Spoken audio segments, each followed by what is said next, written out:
लेकिन ये बियाह खातिर ना हमारे कोई शर्त बा।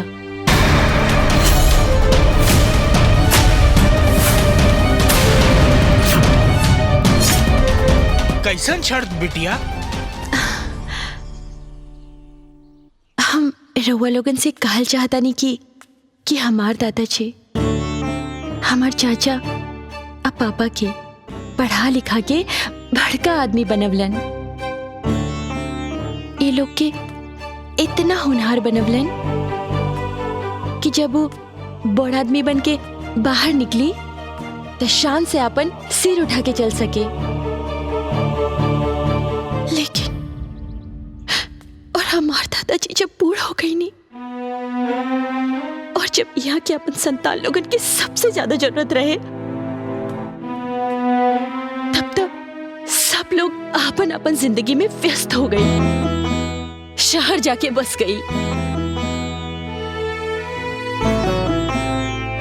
और एक बार भी ना सोचनी कि दादाजी बुढ़ापा में कैसे रहे।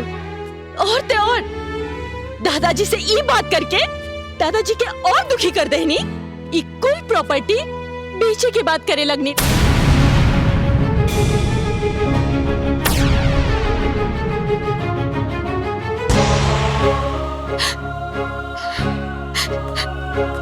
जब से हम गाँव आए बानी ना दादाजी, तब से हमरा हुआ के अकेलापन और उदासी में देख रहल बानी।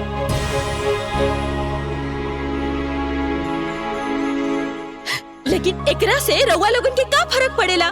कुछ ना। रउआ लोग एक बार भी ना सोचनी कि दादाजी बुढ़ापा में ई अवस्था में यहाँ पे कैसे रही। तो ठीक बा, अब हम सोच ले बानी और हमार शर्त ई बा कि बियाह करके राज हमरा और दादाजी के साथे इहे रही हैं। का?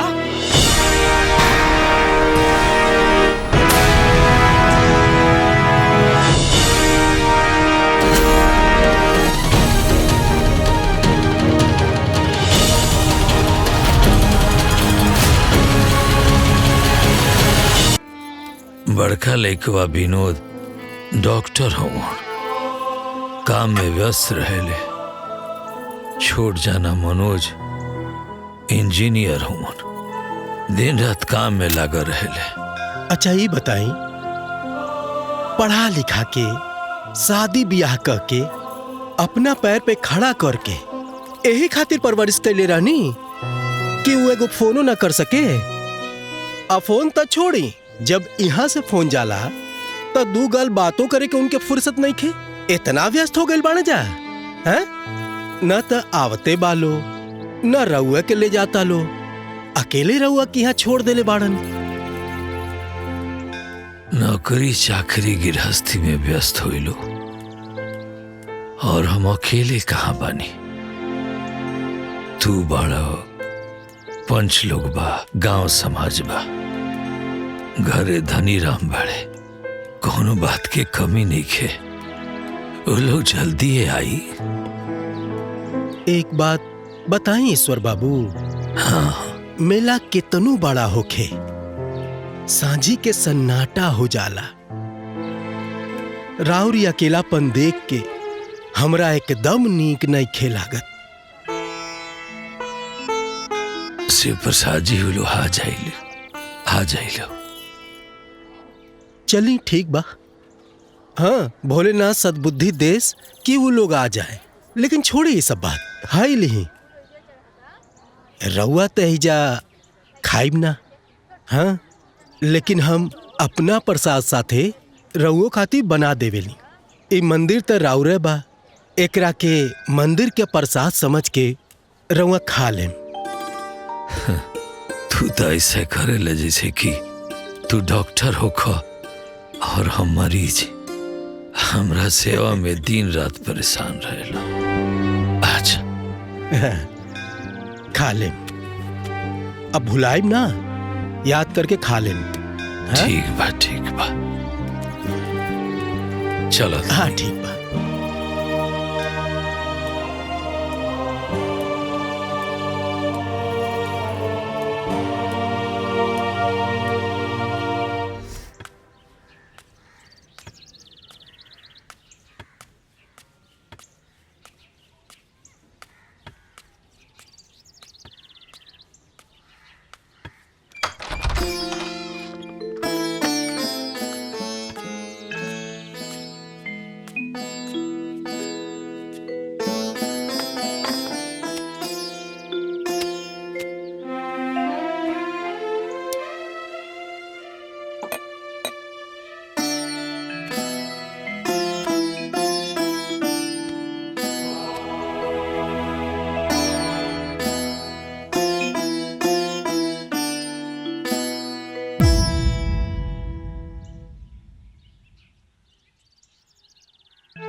पता न लइका खेले हुए सकीना।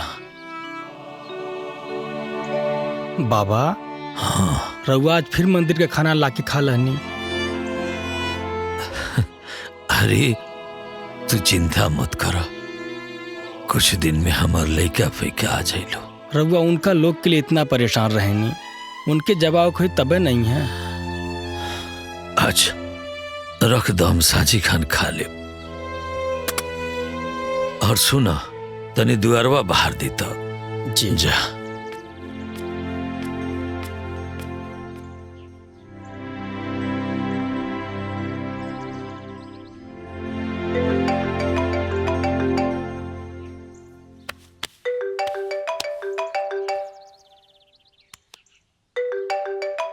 छोटका बाबू के फोन आका। हाँ बेटा। प्रणाम बाबूजी। अरे खुश रहो खुश रहो। बाबूजी ये बार दिवाली में हम भैया के फैमिली आवत दिन घरे दिवाली मनावे। अरे वाह, ये तो बहुत बढ़िया भइल। आवलो आवलो। रुका तनी धनी राम के बता दी।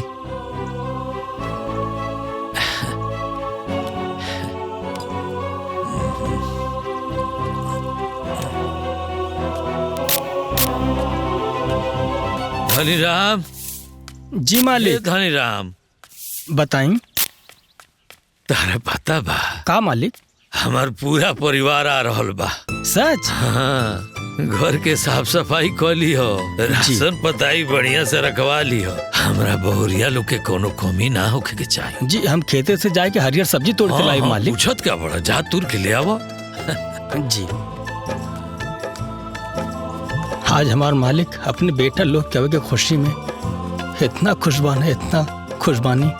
वो लोग हर साल कहना आवे के पता नहीं है कि ना आई है।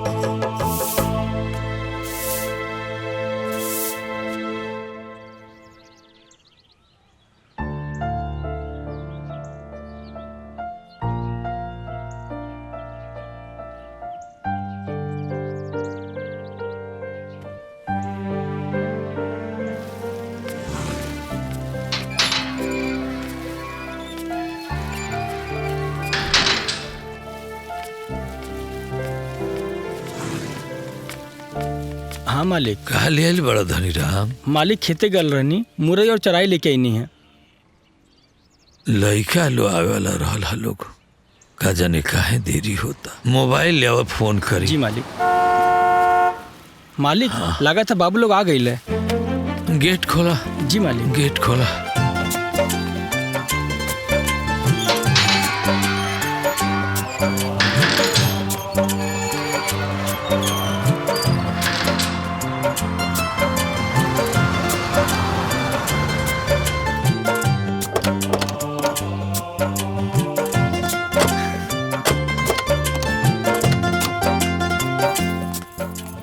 आओ बेटी।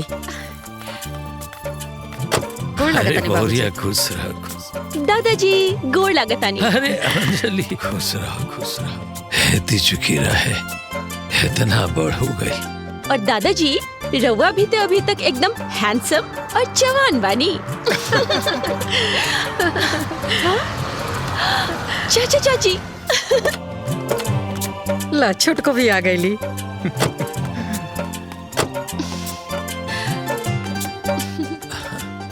प्रणाम बाबूजी। प्रणाम भैया। प्रणाम बाबूजी।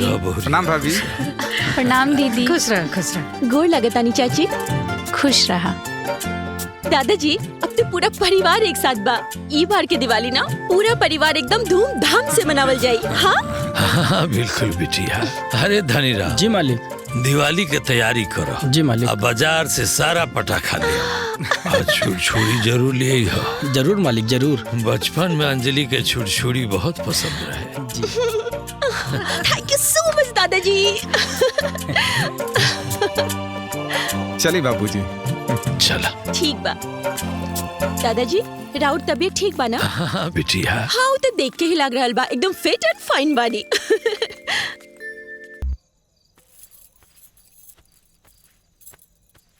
विद्या। ए विद्या। हाँ जी। ई का करता रू? अरे दिवाली बीत गई, अब हमने के अपने घरे पटना चले के तैयारी करतनी। आ सुनी, जौने काम खातिर रौरा ए गांव में आयल बानी न, वो बाबूजी से बात करके वो खत्म करी। और याद नहीं खे, अपनी बेटी अंजलि के सगाई के दिन नजदीक आवता। अरे विद्या, दिवाली खत्म भइल बा, अब ये जाए के बात करीम तो नीमन ना लगी। तो रौरे का चाहतनी, डॉक्टरी छोड़ के 2-4 महीने एज रहब का? हाँ, आप पेशेंट सब भाग जाइए कुल तो पैसा गिनल बंद हो जाई। धीरे बोला, देखा 2-4 दिन में बाबूजी के मूड देख के बात कर लिहल जाए। हाँ अंजलि। हाय राज, कैसन बाड़ा? हम ठीक बनी, तू बतावा। पता बा राज, यहाँ आइले अभी 2 दिन भइल बा, लेकिन ऐसन लाग रहल बा कि जैसे एको जमाना हो गई तोरा से बात करल आ मिलल। साचो का? और घर में के बा? ई कोठी में दादाजी रहेनी, हमने तो पटना में रहेनी जा, और चाचा चाची भी लखनऊ में रहेलन। लेकिन राज, हमरा के ना एको बात समझ में नहीं खे आवत कि इतना बड़ा कोठी में दादाजी आखिर अकेले कैसे रहेलन। अरे पगली, तो तोहरा मम्मी पापा से पूछे के चाहिए ना। हमार दादाजी तो हमनी के साथे रहे नहीं, जब हमनी का शहर में रहे नहीं सन तो यहाँ रहे नहीं। आय अगर दादाजी गांव में जानी तो हमार मम्मी पापा केहू न केहू जाके वहाँ के साथे रहेला। देखा, आज भी हमनी के परिवार के रिश्ता गांव से टूटल नहीं है। बात तो सही बा। पता बा राज, हमरा के पता ना ऐसन काहे लग रहल बा कि हमार दादाजी के साथ जरूर कुछ गलत हो रहल बा। वैसे हम ही पता तो लगा ही ले, लेकिन तू अपन ध्यान रखिया, ठीक बा? ओके। और ये बात ना सुबह हम अपन दादाजी से जरूर पूछब कि आखिर का बात बा। ठीक बा, ध्यान रखिए अपन। हैप्पी दिवाली। हैप्पी दिवाली। अब जल्दी चल एइजा से, ना त ई खटमला मच्छर हमरा के काट काट के खा जियसन। मिले आइल रहा अपना बाबूजी से मिल लेला ना, अब सवेरे अपन काम करा आ चल एइजा से। हाँ भाई, चले के तो बटलही बा, पहले बड़का भैया से सगरो बात हो चुकल बा। देखा, पहले आपके चक्कर में कहीं गाड़ी मत छूट जाए। जेठ जी कहस ऐसे पहले तू कह दा। ई जल्दी झंझट निपटावा, अकल चले एइजा से। अरे हाँ, चले के तो बटलही बा, लेकिन कुछ पावे खातिर कुछ कष्ट उठावे के पड़ेला, तो थोड़ा सा झेल ला। हम ना झेलब, तू एजा बैठा आ रात भर मच्छर मारा, हम सुता तनी। अरे अच्छा भाई, तू सुत, हम रात भर मच्छर मारब।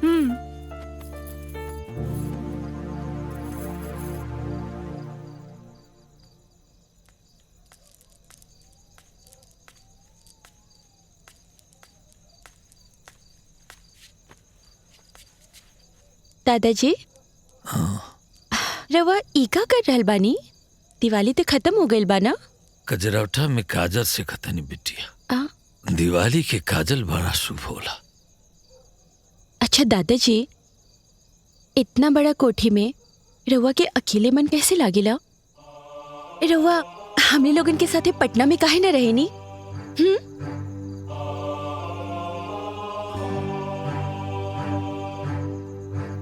दिवाली के दिने तार दादी सबका की काजर लगावस। बिटिया ऐसन करो,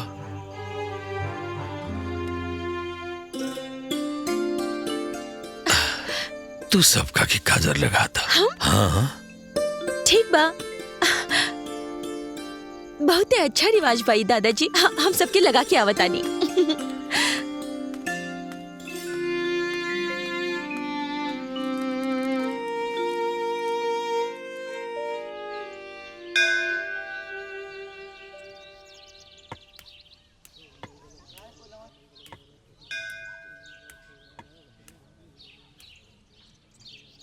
जय बजरंग बली, लैकन फैकन पर कृपा बनौले रखे।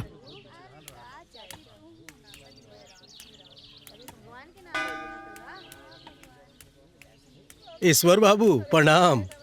श्री प्रसाद जी, थोड़ा सा प्रसाद दे दे, भोजन घरे बनल हुई। हमार बेटा पतो आ गिल बालू। अच्छा, ये तो बड़ा खुशी के बात जी जी ईश्वर बाबू, हैं बड़ा खुशी की बात बा। जी, प्रसाद दे दे थोड़ा सा, हम ले जाए। पंडित जी, अपना बाबू लोग के अइला के खुशी में यहाँ के झूम रहल बानी। ये तो चेहरे बतावता। हाँ जी बाबा। जी बाबा, कुछ दिन के खुशी के चांद निकलल बा, फिर अमावस लग जाई। ताकि सब कुछ आवेला का बनावे के। हाँ दीदी, वो का है ना कि हम तो अपना नैहरे में ब्याहे से पहले सब सीख ले रही। हमरा तो कुछ बनावे ही ना आवेला। ई का कहता रू? तो फिर पटना में और खाना के बनावेला? पटना में खाना बनावे खातिर हम नौकर चाकर रख ले बानी। ओइजा कौन हमरा सास ससुर के सेवा और ड्यूटी करे के बा? ठीक कहता रू दीदी। अच्छा ये बतावा, तोहारी यहाँ कब तक रह के विचार बा? अरे छोटको, हमार बस चले ना तो अब्बे खाई अब्बे बनाई और यहाँ से चल जाई। लेकिन तू तो जानते बाड़ू कि हमनी के का करे खातिर एजा आइल बानी जा। सही कहता रू दीदी। अब जितना जल्दी एजा से निपटारा हो जाओ। सच कहताड़ू, जितना जल्दी हो जाई ना उतने अच्छा। मन सपना के महल बनावे, दुनिया ढेला चलावे, जिंदगी आके अच्छा सुगंध आ रहल बा। आज घर में बढ़िया भोजन पानी बन रहल बा। जिंदगी आके खेला समझ में न आवे, जिंदगी आके खेला समझ में न आवे। बाबूजी। कहो। सुनी। हाँ देखी हम रउआ खातिर काली आइल बानी। का बेटा? ई रहल धोती और ई रहल कुर्ता। और ये देखी नया गमछा और ई रउआ खातिर बहुत सुंदर ई देखी जूता। एकर का जरूरत रहला? बाबूजी कमात केकरा खातिर बानी जा? खुश रहलू, माता रानी की कृपा बनल रहे। अरे बाबूजी, रौरे आशीर्वाद से तो हमनी के खुशे बानी जा। अच्छा बाबूजी, हाथ मुंह धोली, खाना तैयार हो गई बा। हाँ। दीदी, अंजलि कहाँ गई बड़ी? लाई गइल होई बाबूजी। यही पड़ोस में अपना सखी सहेलियन के साथ खेले। ई गांव के खेत खलिहान हरियाली कितना सुंदर लागता ना। सही बात बा। अच्छा दीदी, जौन मजा शहर में बा वही जा गांव में कहाँ देखे के मिलेला? हाँ? शहर में बड़का बड़का बिल्डिंग, बड़का बड़का गाड़ी, बड़का बड़का होटल का ना देखे के मिलेला। और हाँ, शहर में सिनेमा और घूमे फिरे में कितना मजा आवेला। लेकिन सही बात बा। नसीब कहाँ शहर में घूमे के। बात तो सही बा, लेकिन एक बात पता बा, ये जहाँ रहेला ना ओकरा के उहाँ के जगह एकदम निमन ना लागेला। अब देखा, रउआ लोगन यहाँ गांव में रहे नी तो तू लोगन के गांव ना अच्छा लागेला। हम शहर में रहे नी, हमरा के शहर ना निमन लागेला। लेकिन पता बा, गांव में ना एगो अलगे जादू बा। यहाँ के रीति रिवाज, संस्कार, यहाँ के हरियाली एकदम से मन मोह लेला। अच्छा दीदी, हाँ? एगो बात कही। तहार मम्मी पापा हाँ और चाचा चाची तहार दादाजी के साथे निमन ना करेलन। जेकरा के पाल पोस के पढ़ा लिखा के नौकरी और बियाह करा के अपना पैर पर खड़ा करा देलन, आज उहे लोग शहर में जाके बस गइल बाड़े। अब बेचारे दादाजी अपना बुढ़ौती में एजा अकेले रह गइल बाड़न। हाँ, बड़ा परेशान रहेलन दादाजी एजा अकेले। बेचारे दादाजी, उनके ना केहू देखे वाला बा, ना सेवा करे वाला और ना केहू उनकर हालचाल लेवे वाला बा। और तो और सवेरे के खाना मंदिर के पुजारी जी दे देवेलन और सांझ के खाना हमार बाबूजी। हाँ।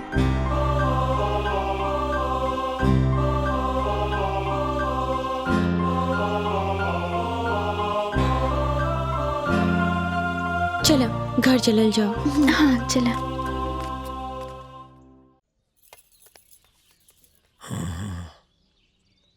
बाबूजी। हाँ। खाना खाई ना।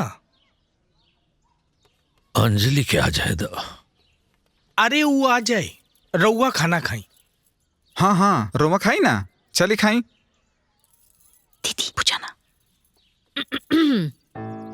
बाबूजी, तनी हम जानल चाहत रहनी है कि अपन गांव में कितना खेत बाड़ी जायदाद वगैरह बाटे, तनी बताई ना। अरे उ कुल बाप दादा के बनावल संपत्ति है। वैसे तू काहे के पूछो तरी कुली? वो अरे हमरा के बहुत तेज भूख लागल बा। अंजलि, मम्मी फटाफट खाना दाना। अरे तू पता नहीं कहाँ कहाँ घूम के आयल बाड़ू, जा जाके तनी हाथ पैर धो के आवता, ओकरे बाद खाना खइह। अब अंजलि, कैसन लगल गांव? सच बताई पापा, तो गांव में एहजा जे मजा बाना वो शहर में तो बिल्कुल ही नहीं खे। अब मम्मी, हाँ? हम इधर उधर ना घूमत रहनी है। वो धनीराम चाचा के बेटी अंजू, ओकर दोस्त रेनू और पिंकी, वो सब हमर दोस्त बन गई बाड़ी। तो उहे लोगन के साथ गांव घूम रहल रहनी है। तो के गांव में अइला 2 दिन ना भइल, आई अनपढ़ गंवार लइकन से दोस्ती कर रहल बाड़ू। वाह चाची, रउआ ते हमरा के रिश्ता के मोल ना समझाई ना, उहे बेहतर हुई। काहे कि रिश्ता ऊना होला जे जन्म जन्मांतर से चलल आ रहल बा। सच्चा रिश्ता ना 2 मिनट में भी बन जाला, आ ऊ जन्म जन्म तक चलेला। कितना बदतमीज हो गई बड़ी। ये संस्कार सिखेले बड़ू का दीदी? चाची, रउआ से त निम्मने संस्कार बा। हमरा के इहो पता बा कि रउआ दादाजी के 1 महीना भी अपन घर में ना रख सकेनी। अंजलि, इका आलतू फालतू बात करता रू, उहो अपने चाची से इहे संस्कार दल बानी। मम्मी, हम कोनो आलतू फालतू बात ना कर रहल बानी। हमरा के इहो अच्छे से पता बा कि जब रउआ और पापा हमरा से कहेनी ना कि दादाजी पटना में ना रहे के चाहेले, तो असली बात ई बा कि रउआ लोगन दादाजी के अपना साथे पटना में ना रखे के चाहेनी। काहे से कि रउआ लोग के तो आराम से अकेले ऐश से रहे के बा। और एक बार भी सोचे नी कि यही जो दादाजी अकेले कैसे रह रहल बानी। अंजलि, चुपचाप जाके हाथ धो के आवा।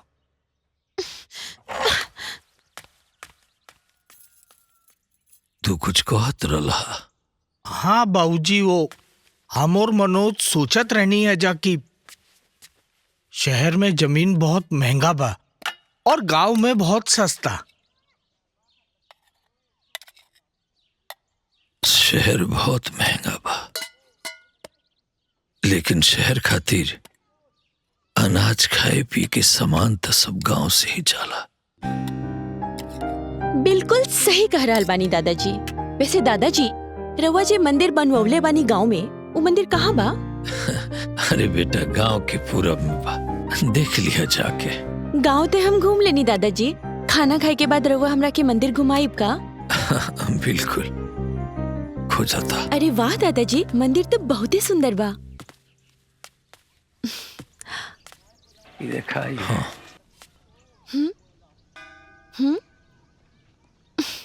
हर हर महादेव।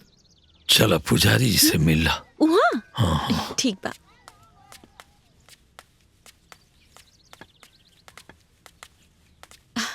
शिव प्रसाद जी। अरे ईश्वर बाबू, आई आई आई। गोड़ लागतानी पंडित जी। अरे जुग जुग जिया बिटिया, जुग जुग जिया। हमरा के पहचान गई नी? अरे जे दादाजी के छड़ी बन के आयल बिया, ओकरा के ना पहचानब तो केकरा के पहचानब? बिटिया, अब तू लोग इनकरा के छोड़ के ना जइह, और जब जइह ना तो इनकरा के भी साथ लेके जइह। तू लोग के बिना ये बड़ा बेसहारा और उदास रहना। देखा, इतना भरल पूरा परिवार बा, ओकरे बावजूद भी ये एकदम उदास और तकलीफ में रहना। जी पंडित जी, यही खातिर तो हम आइल बानी ना, दादाजी के छड़ी बने। अब हम दादाजी के कबो अकेला ना छोड़ब। अब दादाजी के कौनो दुख चिंता ना हुई। देखा बेटा, जब से तू लोग यहाँ आयल बाड़ू ना, ईश्वर बाबू के सूखल जिंदगी में बहार आ गइल बा। देखा कैसन चेहरा इनकर मुस्कुरात बा। दादाजी, रउआ परिवार के खातिर इतना दुख सहनी ना, लेकिन आप अगर रउआ के केहू भी दुख देना तो ओकरा से भी ज्यादा दुख मिली। हाँ हाँ बिटिया, कॉल आ रहल बा, हम बात करके आ रहल बानी। बतियाल। हेलो अंजलि, कैसन बाड़ू? हम तो ठीक बानी, तू कैसन बाड़ा?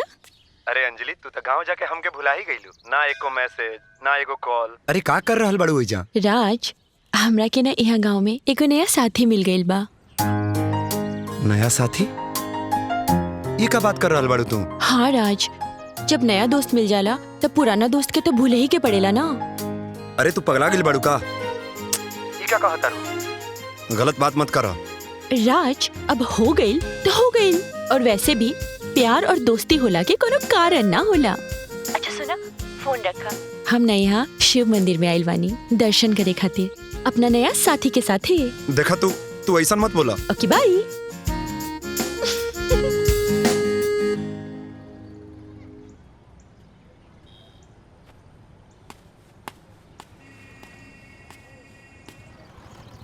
सर, रउआ अकेले यहाँ दुखी मन से काहे बैठल बनी? अरे यार का बताएं, वो जौन अंजलि बाड़ी ना, वो कहत तारी गांव में उनका केहू साथी मिल गइल बा। रउआ मानी या ना मानी, भाभी तोहरा प्यार के परीक्षा ले रहल बाड़ी। का बताएं, तू तो जाने ला ना कि अंजलि और हम कितना प्यार करेनी आपस में, और हमनी के प्यार हमनी दोनों के परिवार के भी मंजूर बा, और अब तो और हमनी के ब्याह भी तय होके वाला बा। तब वो ऐसा बात करतिया और गांव में जाके कोनो गमार से प्यार कर लेलक। रउआ तैयार हो जाई प्यार में परीक्षा देवे खातिर। हम तो तैयार बानी। हमार और अंजलि के प्यार के बीच में अब जे भी आई वो जान से जाई। ठीक बा पंडित जी, गोड़ लगतानी। खुश रहा बिटिया, जुग जुग जिया। अच्छा शिव प्रसाद। हाँ ठीक बा। के रहला बिटिया?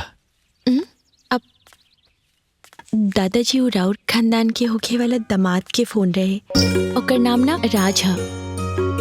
दादाजी, राज ना बहुत अच्छा लड़का बा, बहुत ही खानदानी, बहुत नेक दिल, बहुत सच्चा। अब राज और हम एक साथे कॉलेज में पढ़े नहीं जा, वो हमार साथी बिया। हमार दोस्ती देख के मम्मी पापा हमार बिया राज से फाइनल कर देले बड़े। लेकिन दादाजी, राउर आशीर्वाद के बिना ना हमें रिश्ता ना करब। हम कहाँ वहाँ जा पाए बिटिया? अरे दादाजी, रउआ के कहीं जाए के जरूरत ना बा। उ लोग के रिश्ता करे के बा तो उ लोग यहाँ आई, राउर आशीर्वाद ली, रिश्ता पक्का करके जाई। तारा लइका पसंद बा न बिटिया? दादाजी, हमरा के वो पसंद ते बा, और वो हमार कॉलेज के अच्छा साथी भी बा।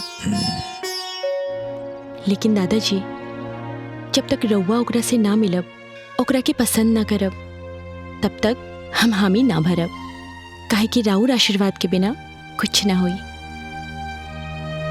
काहे के ई सपना देखो तारू? तारा पता बा ना, आज ना तो काल तू शहर चल जाइबू, और फिर ही बुढ़ा अकेला हो जाई। जिकरा फिक्र करे के चाही वो तो करते नहीं है। झूठे ने सने के धागा में मत बांध बिटिया, मत बांध। दादाजी, ई कोनो रुई के रसरी ना हा, ई ना स्नेह, प्रेम, संस्कार, रीति रिवाज के धागा हा, जे केहू के तोड़े से कब्बो ना टूट सकेला। हाँ,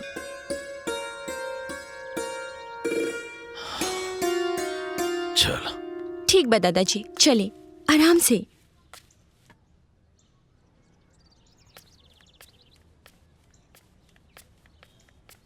ए जी, अंजलि के पापा और मम्मी के गाँव में गए तो ढेर दिन हो गई, अभी ले वो लोग आइल ना? अरे भाई, डॉक्टर साहब गाँवे दिवाली मनावे गए बाड़न, आ जइहन नु। काका, बबुआ के बोला लाई। ठीक है मालकिन। हाय देखा, हाय लेकी टॉप आइल बिया। अरे वाह, तोरा मम्मी के सब ना बुझाला। देखी बबुआ आ गई। ए बबुआ, तोरा तो अंजलि से बात भइल होई ना? भैया के बात तो भइले होखी, हमरा होखे वाली भौजी से। तू चुप रह, कोनो बात हमर नहीं के भइल। अरे बबुआ काहे नाराज होता रहा? अरे वो गाँव में गइल बिया, नया जगह बा, नया सखी सलेहर मिलल होई, नया नया चीज मिलल होई देखे के, वही में व्यस्त होई। नाराज वाराज ना होखल जाला। और वही में कोनो नया नया साथियों मिल गइल बा।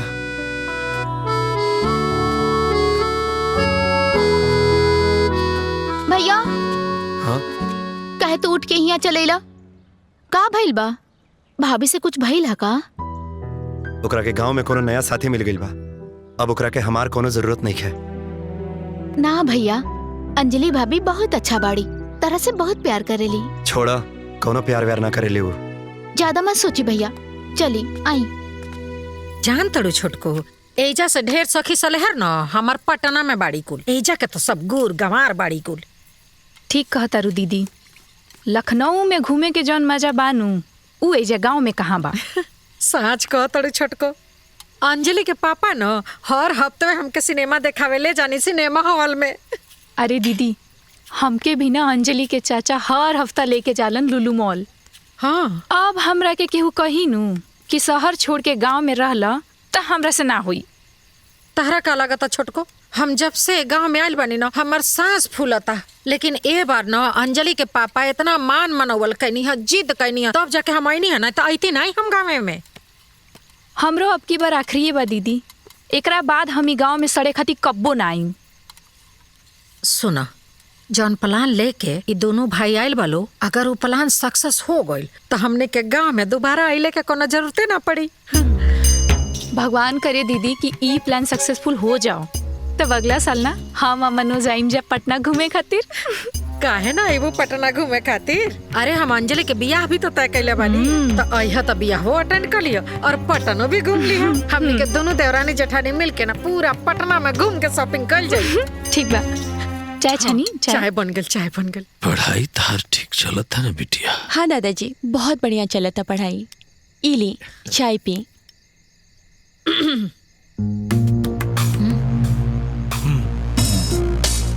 बाबूजी, हम पटना में एगो फ्लैट देख ले बानी। वाह, बहुत बढ़िया, बहुत उहे बढ़िया। खरीदे के सोच रहल बानी। अरे भाई तो खरीद लो, इमे का परेशानी बा? ना परेशानी कुछ ना। अब इस साल अंजलि के ब्याह तय कर ले बानी। अंजलि के ब्याह की चिंता तू मत करो। इनका ब्याह खातिर हम इतना अनाज पानी बेच के पैसा बचा ले बनी। ब्याह तो गाँव में हुई है। नहीं बाबूजी, वो पटना के रहे वाला बाड़े लो ना, तब बियाह पटने में ही होई। हाँ। गाँव में ना होई।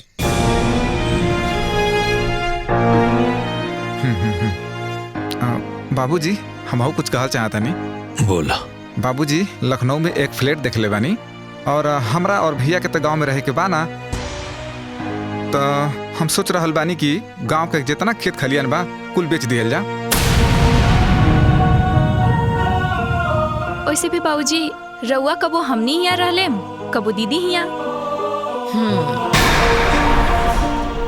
और आपके बात बा तो आप कोठी भी रह सकेनी और खर्चा पानी हम भैया भेजत रहब जा।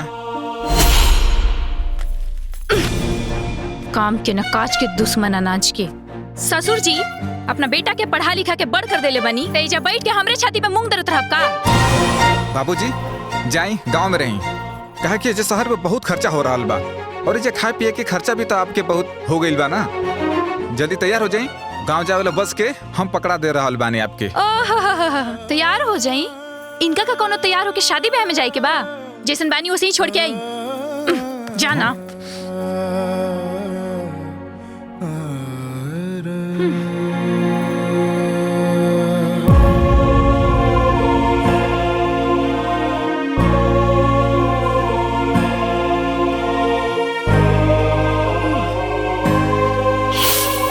अरे खर्चे की का बात बा? वैसे भी अपने बनावल मंदिर में चढ़ावा खाए पिए खातिर खूब मिलेला।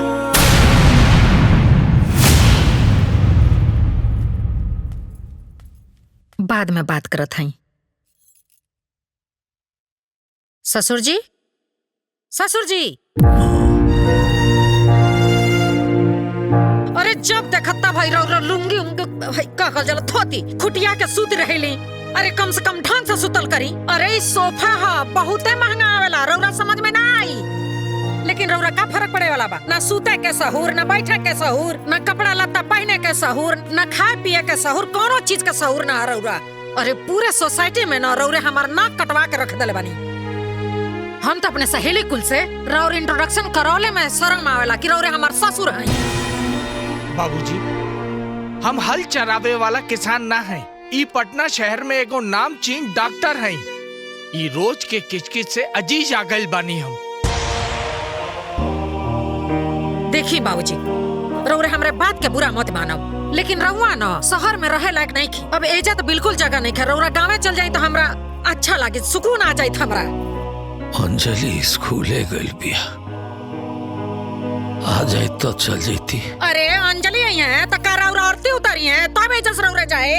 ए सुनी जी, तुरंते जाई यहाँ के लेके और जौन पहला ट्रेन मिले वही में बिठा के आई। रौरा बाप के झेल ना सकीला हम इतना दिन।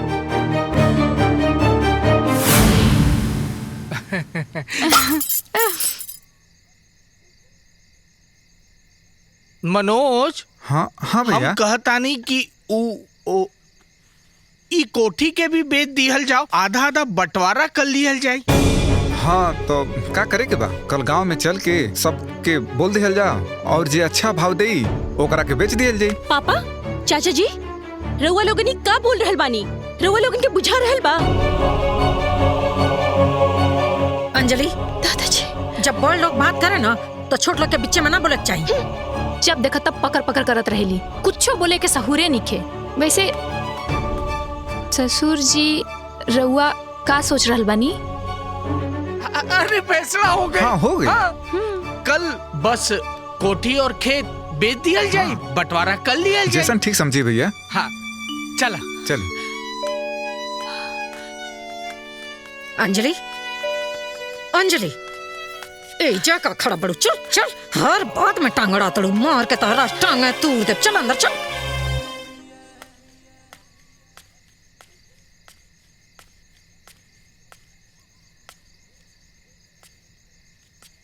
दादाजी। हाँ अंजलि, आवा।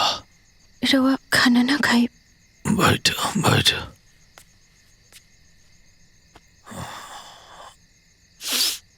दादाजी, रउआ के रहते ई घर और खेत खलियान सब कुछ बेचे के बात हो रहल बा और रउआ कुछ ना कहा था नी। क्या करती बिटिया, जब बाप की उम्र हो चला ना तो सबे मलिकाना चलावे लगेला। पता ना आज का है, तारा दादी के बहुत याद आ रहा बा। दादाजी हमरा साथे पटना चली ना। पटना? एक बार पटना गई रानी, अब तो बहुत छोट रहलू। हम गांव के गंवार मनी शहर में कहाँ रह पाई। पूरा जिंदगी तो गांव में बीतल, अब तो भगवान के यहाँ जाए के समय आ गइल बा। अब जौन होई तो होई ही जा होई। हम जानता नहीं दादाजी, रउआ जी बोले के चाही वो ना बोल पा रहल बानी और जे ना बोले के चाही वो लाचारी में बोल रहल बानी। मम्मी पापा चाचा चाची रउआ साथे बहुत गलत कर रहल बाड़े। जौन माई बाप अपने लड़कन के पढ़ा लिखा के होनहार बनावेलन, वही लड़का काहे अपना माई बाप के अकेला छोड़ देवेला? काहे? का सोचे तारी बिटिया? दादाजी, हम यही सोच रहल बानी कि जवन पेड़ जिनकी भर सबके छाव देलस, वही पेड़ के छाया जब धीरे धीरे मुरझा जाला, वही लोग सब धीरे धीरे ओकरा से दूर हो जाला। अरे वाह, हमार पोती तो बड़ा समझदारी वाली बात करती है। अच्छा ही बताओ, कुल कहाँ से सीखले बाड़ू? रवे न पोती है हम दादाजी।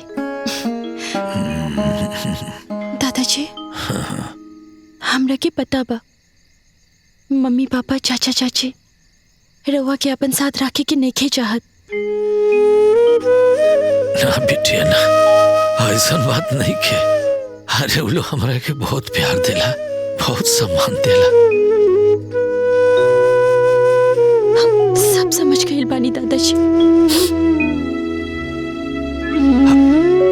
अच्छा तो वो काम करो, हमरा सवेरे उठे के बाद। लेकिन दादाजी तू जा, अब तू आराम करो, हमरो आराम करे के बाद। अच्छा चलिए सो जाइए जल्दी। हाँ सो जाइए चलिए। हाँ हम सो जाए। गोर लागत आनी। खुश रहो।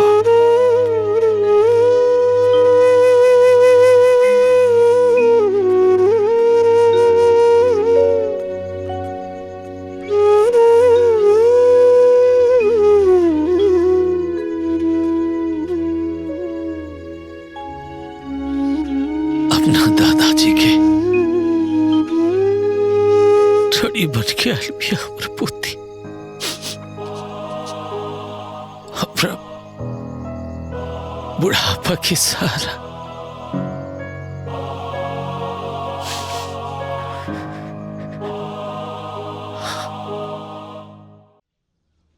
प्रणाम भैया।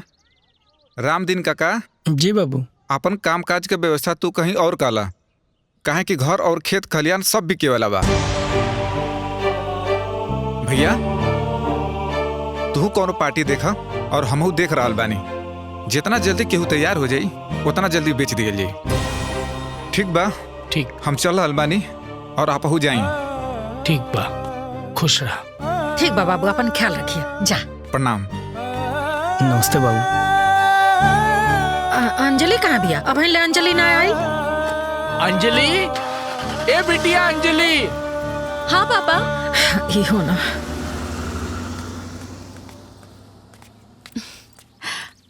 अब मम्मी इराउड पर्स छूट गई रहे।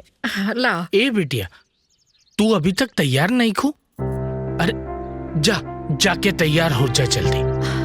पापा वो रामदीन काका के बेटी रेनू के बियाह बा और रेनू हमार पक्की सहेली बन गई बिया। तो हम सोचनी कि ओकरे बियाह के बाद आ जाए, और अगर रउआ लोग भी रुक जाती तो कितना अच्छा होइत ना।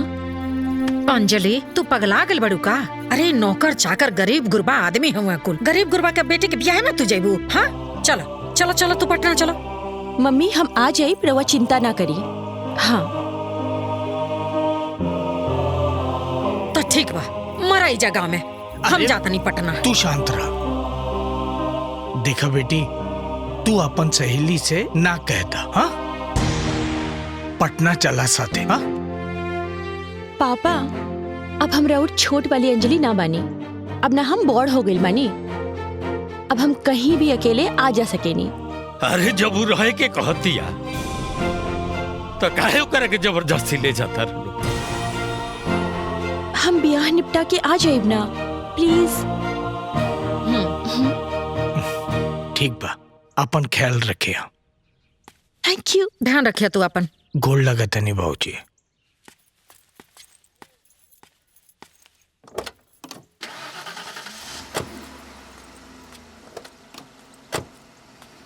मेहमान तो तू हो, तो हर एक दिन जाए के बा, तू काहे रुक गइलू? हम मेहमान ना बानी, हम तेरा और पोती बानी दादाजी। अब हम यहाँ रह के अपन दादाजी के सेवा करब। एक बात बताई दादाजी कि माँ बाप अपन बाल बच्चा के पढ़ा लिखा के इतना बड़ा इंसान बनावेला कि जब ओकर माँ बाप बूढ़ा होई तो बुढ़ापा में ओकर सेवा करी, न कि ई खातिर कि वो अपन बूढ़ा माँ बाप के छोड़ के शहर चल जाई। दादाजी हम राउर छड़ी बन के दिखाई।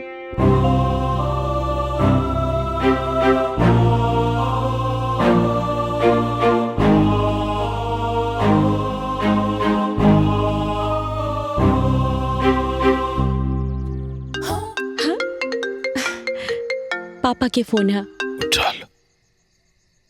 हाँ पापा, गोड़ लागतानी। खुश रहा बेटिया। अरे तू कब आ रहल बाड़ू? कितना दिन हो गए? तोहार सहेली के बयाना खत्म भइल। देखा बेटिया, तोहार मंगनी के दिन पास आ रहल बा। राज के घर वाले पूछ रहल बाड़न। अच्छा पापा, हमरा के एक बात बताई कि राउर और मम्मी के मंगनी कहाँ भइल रहे? ई का पूछ रहल बाड़ू? बताई ना पापा, राउर और मम्मी के मंगनी या ब्याह कहाँ भइल रहे? गांव में। जब राउर और मम्मी के मंगनी या ब्याह गांव में भइल रहे, चाचा चाची के मंगनी या ब्याह गांव में भइल रहे, दादा दादी तक के ब्याह गांव में भइल रहे, तो अब हमार ब्याह भी गांव में ही हुई। पगला गइल बाड़ू का? अरे तोहरा के मालूम बा तू का कह रहल बाड़ू? हम बिल्कुल सोच समझ के बोल रहल बानी। फोन तनी स्पीकर पर डाली तो उ का बतियावत या तनी हमहू सुनी। बोलो। हेलो, तहर दिमाग खराब हो गइल बा अंजलि? कैसन बात करो तड़ू पापा से? मम्मी, हमार दिमाग ना बिल्कुल ठीक हो गइल बा। और रवा के पता बा ना, अंजलि एक बार जे सोच लेलस वो सोच लेलस। अब अगर भगवान भी आके हमरा के बोलिए ना कि हमार ब्याह कोनो और शहर में हुई, गांव में ना हुई, तो ये संभव ना बा। अब ये सब का नाटक है? मम्मी, नाटक हम ना रउआ लोग कर रहल बानी। ये बात से रउआ लोगन की खुशी होके के चाहिए, उल्टा उ बात पे रउआ लोग हमरा से बहस कर रहल बानी। असली नाटक त अब शुरू हुई और ये हमार जिद बा कि हमार शादी ना मम्मी अब यहाँ गांव से ही हुई, ना कि शहर से। पापा से कह दी कि उ जाके राज के मम्मी पापा से बात कर ली। अगर उ लोगन के मंजूर बा तो ठीक बा, वरना टाटा बाय बाय। बिटिया, ये सब तो काहे कर रहल बाड़ू? का बात है? बताओ तू अपने मन के बात। संस्कार, रीति रिवाज भी कोनो चीज होला। रउआ लोग शहर में जाके कब के भूल गइल बानी। रउआ के पता बा कि यहाँ गांव में आके हमरा के समझ में आई कि संस्कार का होला, रीति रिवाज का होला। आपन लोगन से बढ़ के ना कौनो खुशी ना होला। हमरा के तो ये बात समझ में आ गइल बा, और रउआ लोगन के भी जितना जल्दी समझ में आ जाई उतना ही अच्छा हुई। ठीक बा, हमरा के बहुते काम बा, हम फोन रख रहल बानी। गोड़ लागतानी, बाय। अब अंजलि फोन काट दलस। पता ना अंजलि के का हो गइल बा। हमहू के कुछ समझ में नहीं आवत जी कि एकरे मन में का चलता, का चाहती आई। का करी अब? वासुदेव बाबू को कहब तो का सोची है?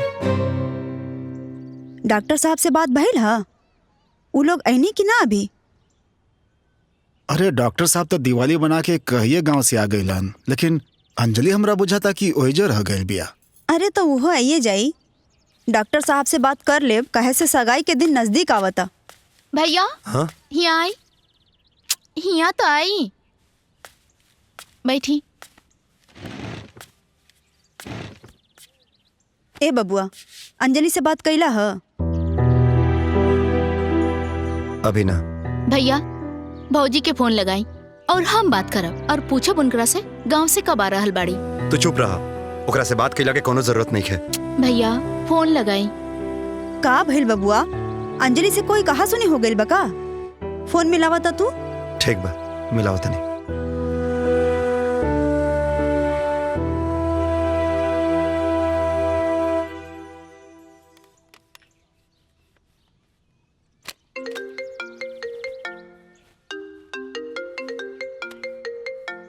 अंजलि बिटिया।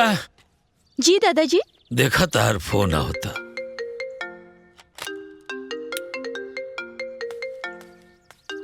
हमार फोन? अब दादाजी, राउर घर के होखे वाला दामाद के फोन आ रहल बा। अच्छा, हम बात करके आ रहल बानी। बतिया लो। हेलो। हाँ अंजलि, पटना कब आइबू? जब तू बारात लेके आ जाए तब। अच्छा, वही जगह करता रू? पता बा राज, यहाँ ना हमरा के एगो क्यूट सा साथी मिल गइल बा और ओकरा के छोड़ के आवे के मने नइखे करत। एक मिनट। अच्छा, हमरो तोरा साथी से मिले के बा। अच्छा जी, तो आ जाई रामपुर, भेज दी एड्रेस।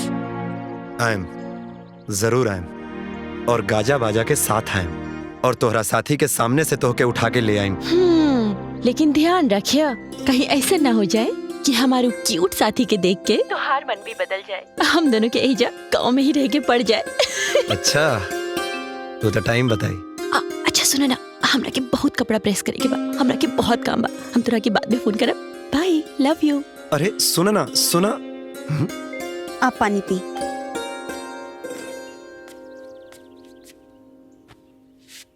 का बेटा का बात भइल?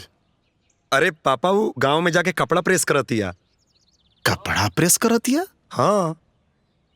और का बात भइल? वो हमनी सब के रामपुर बुलावतिया। रामपुर? अच्छा, भैया के शादी के दिन रखे खातिर हम सबके रामपुर जाए के पड़ी।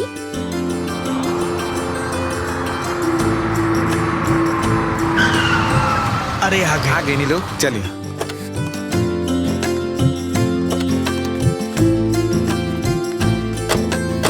प्रणाम। अरे रहुआ जाना तानी, बहुत दिन के बाद गांव घूमे के मौका मिला था, आनंद आ गया। देखिए जी, आई चलिए। प्रणाम। नमस्ते। प्रणाम। नमस्ते। ये हमार बाबूजी हैं। जी जी प्रणाम। आई। प्रणाम। खुश रहा बेटा। प्रणाम दादाजी। खुश रहा बाबू, बैठ। बैठिए बाबूजी। बाबूजी, हम और विनोद भाई साहब साथ में ही डॉक्टरी करें नीचा। अच्छा अच्छा। अच्छा ही लोग से मिली। ये हमार पत्नी यशोदा है। नमस्ते। आई हमार राज बेटा है। आई तो हमार लाडली बेटी गुड्डी है। मनोज। हाँ भैया। जवन बात भइल रहे, केहू से बात भइल की ना? जी भैया, अभी फिर से आइल बन गया। तो अंजलि के शादी के दिन निकला जाता, तो ओकरा बाद वो काम कर लिए जे, और वो कहा बा कि बहुत लोगन से बात हो चुकल बा, और एक गांव के लोग ही तैयार बा दाम देवे खातिर। ठीक बा। ए अंजलि के माई, अंजलि के लेके आवा। तब तक पंडित जी दिन तारीख निकाली ना। हाँ बेटा, हाँ।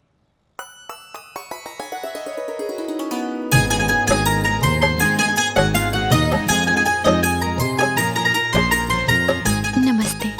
नमस्ते। खुश रहा। प्रणाम मम्मी जी।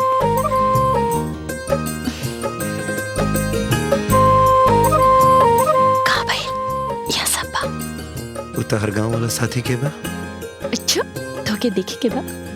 वो यही छे बा। ई है हमार दादाजी, हमार नया साथी। कैसे लागल? अरे ये तो हमरा बहुत नीमन लागल। तोहरा के बताओ तनी।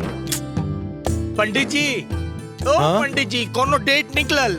हाँ ईश्वर बाबू जी, अगला महीना में 4 और 8 के लगन बा, लेकिन 16 तारीख वाला बहुत बढ़िया बा। तारीख के कोनो समस्या नहीं के।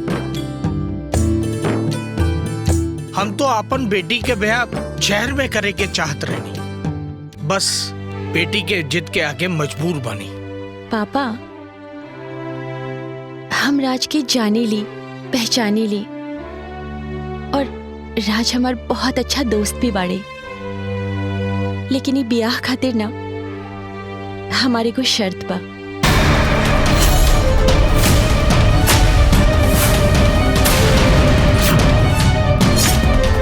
कैसन शर्त बिटिया? हम रउआ लोगन से कहल चाहता नहीं कि हमार दादाजी, हमार चाचा अब पापा के पढ़ा लिखा के बड़का आदमी बनवलन। ये लोग के इतना होनहार बनवलन कि जब वो बड़ आदमी बन के बाहर निकली तो शान से अपन सिर उठा के चल सके। लेकिन और हमार दादाजी जब बूढ़ हो गई नहीं, और जब यहाँ के अपन संतान लोगन की सबसे ज्यादा जरूरत रहे, तब तक सब लोग अपन अपन जिंदगी में व्यस्त हो गई, शहर जाके बस गई, और एक बार भी ना सोचनी कि दादाजी बुढ़ापा में कैसे रहे। और ते और दादाजी से ये बात करके दादाजी के और दुखी कर देनी। ये कुल प्रॉपर्टी बेचे के बात करे लगनी।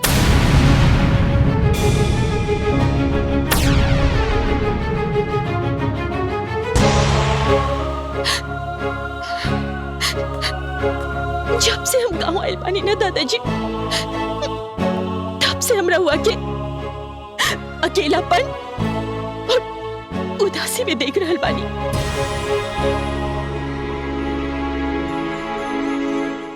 लेकिन एकरा से रउआ लोगन के का फर्क पड़ेला?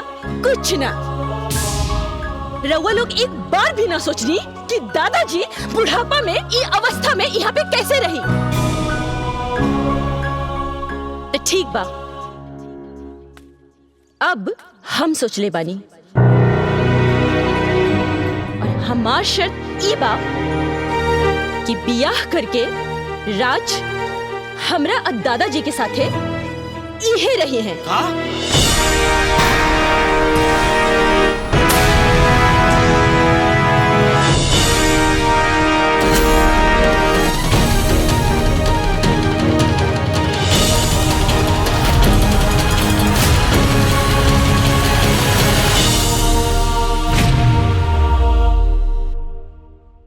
कॉल करें।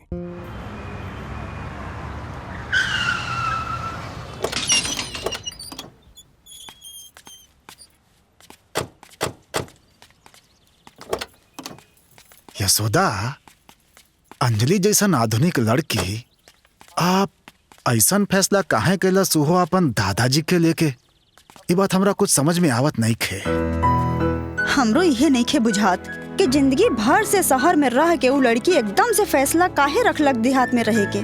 आजकल लोग गांव छोड़ के शहर में रहे चाहता, वही अंजलि भाभी शहर छोड़ के गांव में रहे चाहता रही। हमके तो लागता कि गांव में कोई ओकरा के जादू टोना कर देले बा।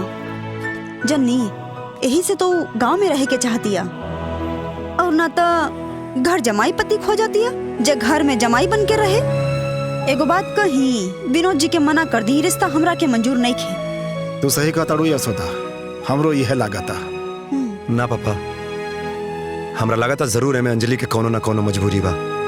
हम ओकरा के बचपन से जानीला, या तो वो हमरा प्यार के इम्तिहान लेवे के चाहतिया तो कोनो बात ना, हम ओकरा प्यार में कोनो इम्तिहान देवेला तैयार बानी। चाहे कुछ हो जाए, हम ई शादी जरूर करब, भले ओकरा ला हमें घर जमाई काहे ना बनने के पड़े।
तब समझे जी, अब तो सब अच्छा से हो गए, अब हमने के निकले के आदेश करें। अरे रात बहुत हो गई, रउआ सुबह निकल जाए। समझी जी, जाए दी, गाड़ी बा हमने निकल जाए। हे राज बेटा, जब से तू पैदा भइला ना, तब से आज तक तोरा कभी अपना से दूर ना कहनी। कहे जाना तारा, हम तो सोचत रही ना कि अपन गुड्डी बिटिया के जहिया विदाई करब ना तो ओकरे विदाई के गम हमरा के बर्दाश्त करे के पड़ी।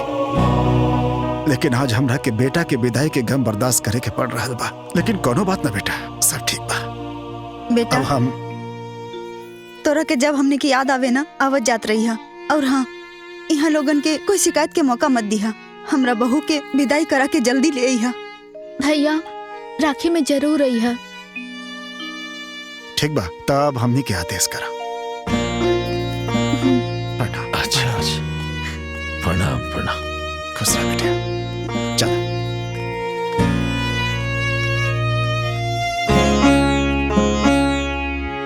आज पता चला जब केहू अपना से जुदा होला तो कितना दुख होला।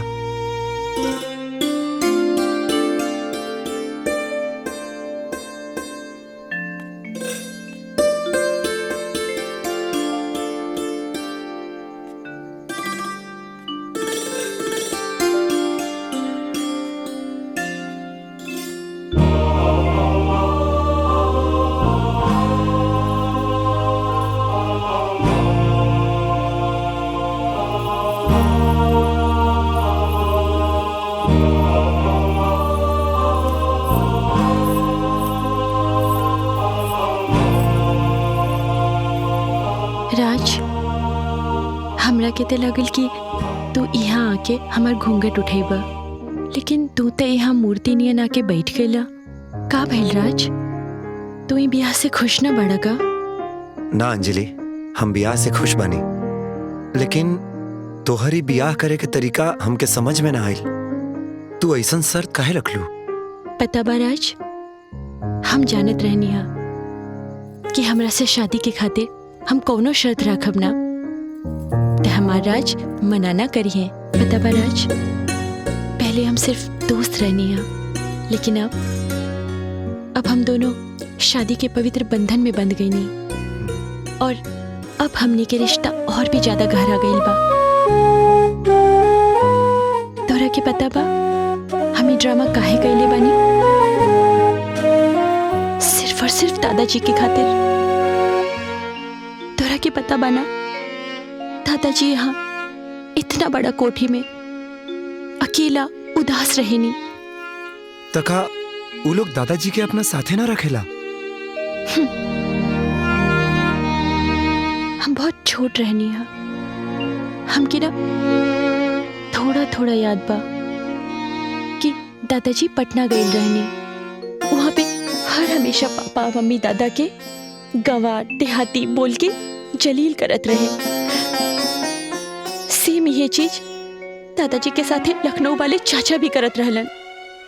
आखिर दादाजी ये सब काहे बर्दाश्त करती? और फिर अपन उहे मायूसी और उदासी लेके आ गई नहीं यहाँ गांव में। एक बात बताई राज, चाची या मम्मी के तो समझ में आवेला, वो लोगन ते दोसर घर के बेटी बाड़ी, लेकिन पापा चाचा वो लोगन ते दादाजी के आपन संतान बाड़न ना। इहे से हम फैसला कईनी, हम कुछ तो ऐसा जरूर करब जेकरा से हम पापा और चाचा दोनों के सबक सिखा सकी।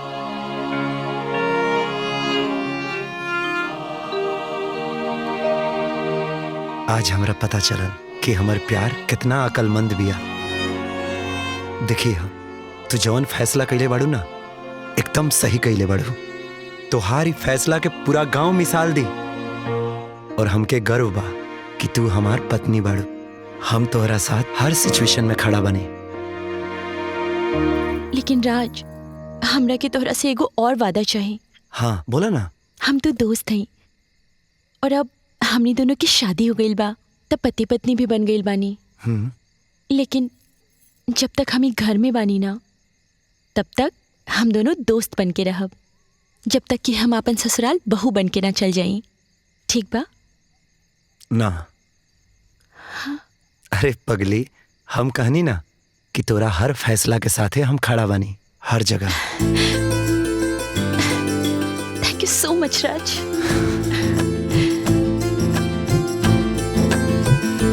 पता नहीं ये लड़की के का हो गइल बा, का चाहतिया, का करी हम, हमरा तो कुछ समझ में नहीं के आवत। विद्या, धीरे बोला।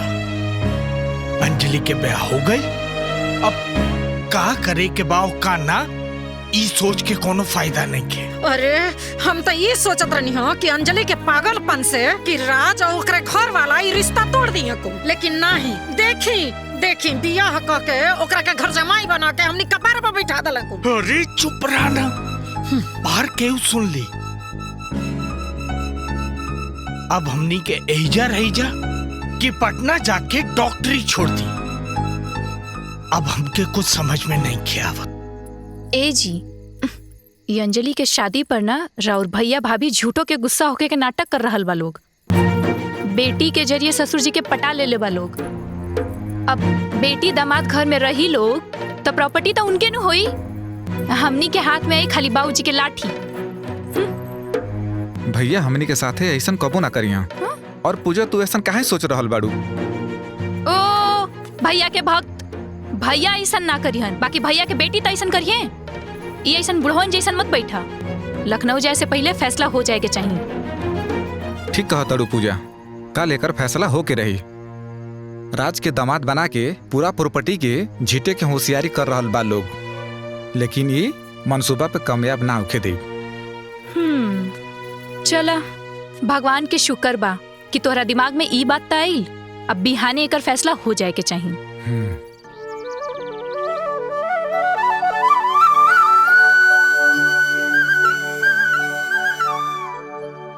हे तुलसी मैया, हम दादाजी खातिर जवन फैसला ले ले बानी, हम ओकरा के निभावे में सफल हो सकी।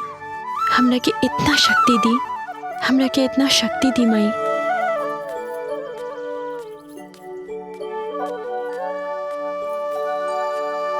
खूब पढ़ा लिखा के लेके आयल बना भैया।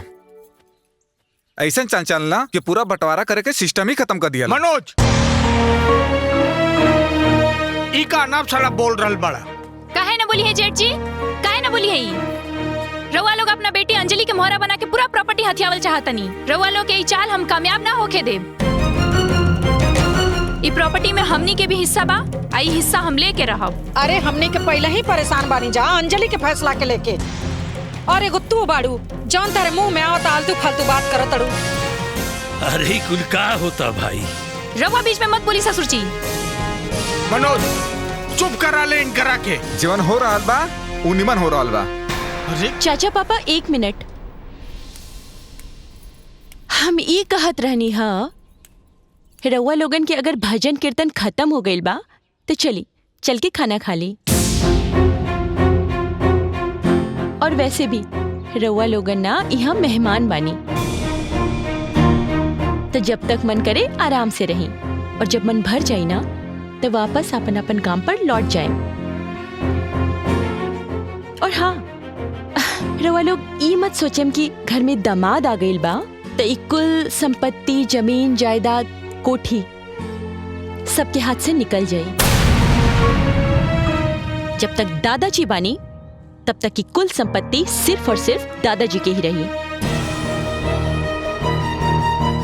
और जब दादाजी ना रहेम ना तो रउआ लोग वापस आई और अपन अपन हिस्सा लेके चल जाएं।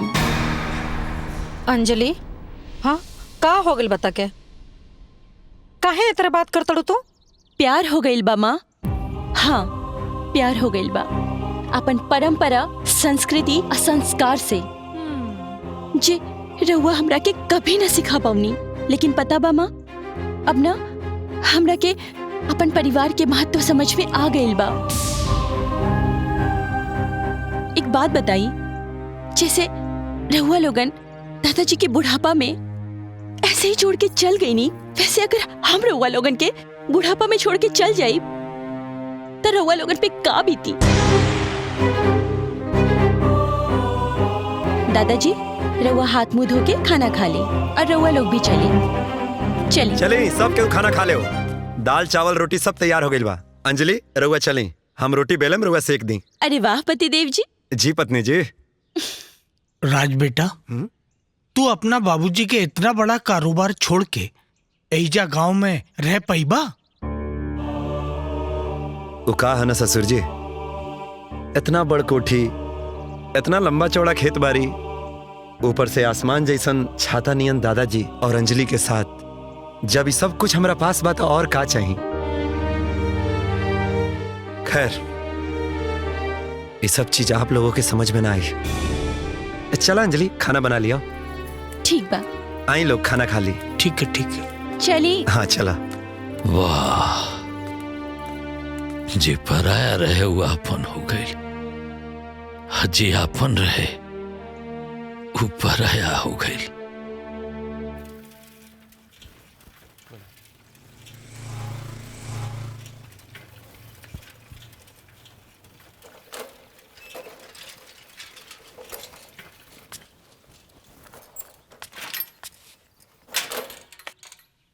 मालिक, मालिक कहाँ बानी? मालिक, राम राम मालिक। राम राम। का हो धनी राम? ठीक है बा मालिक। और कुल बताओ, का होता? सब ठीक बा मालिक, सब राउर आशीर्वाद बा। बैठी मालिक। खेती बाड़ी सब बढ़िया? जी मालिक, सब बढ़िया बा।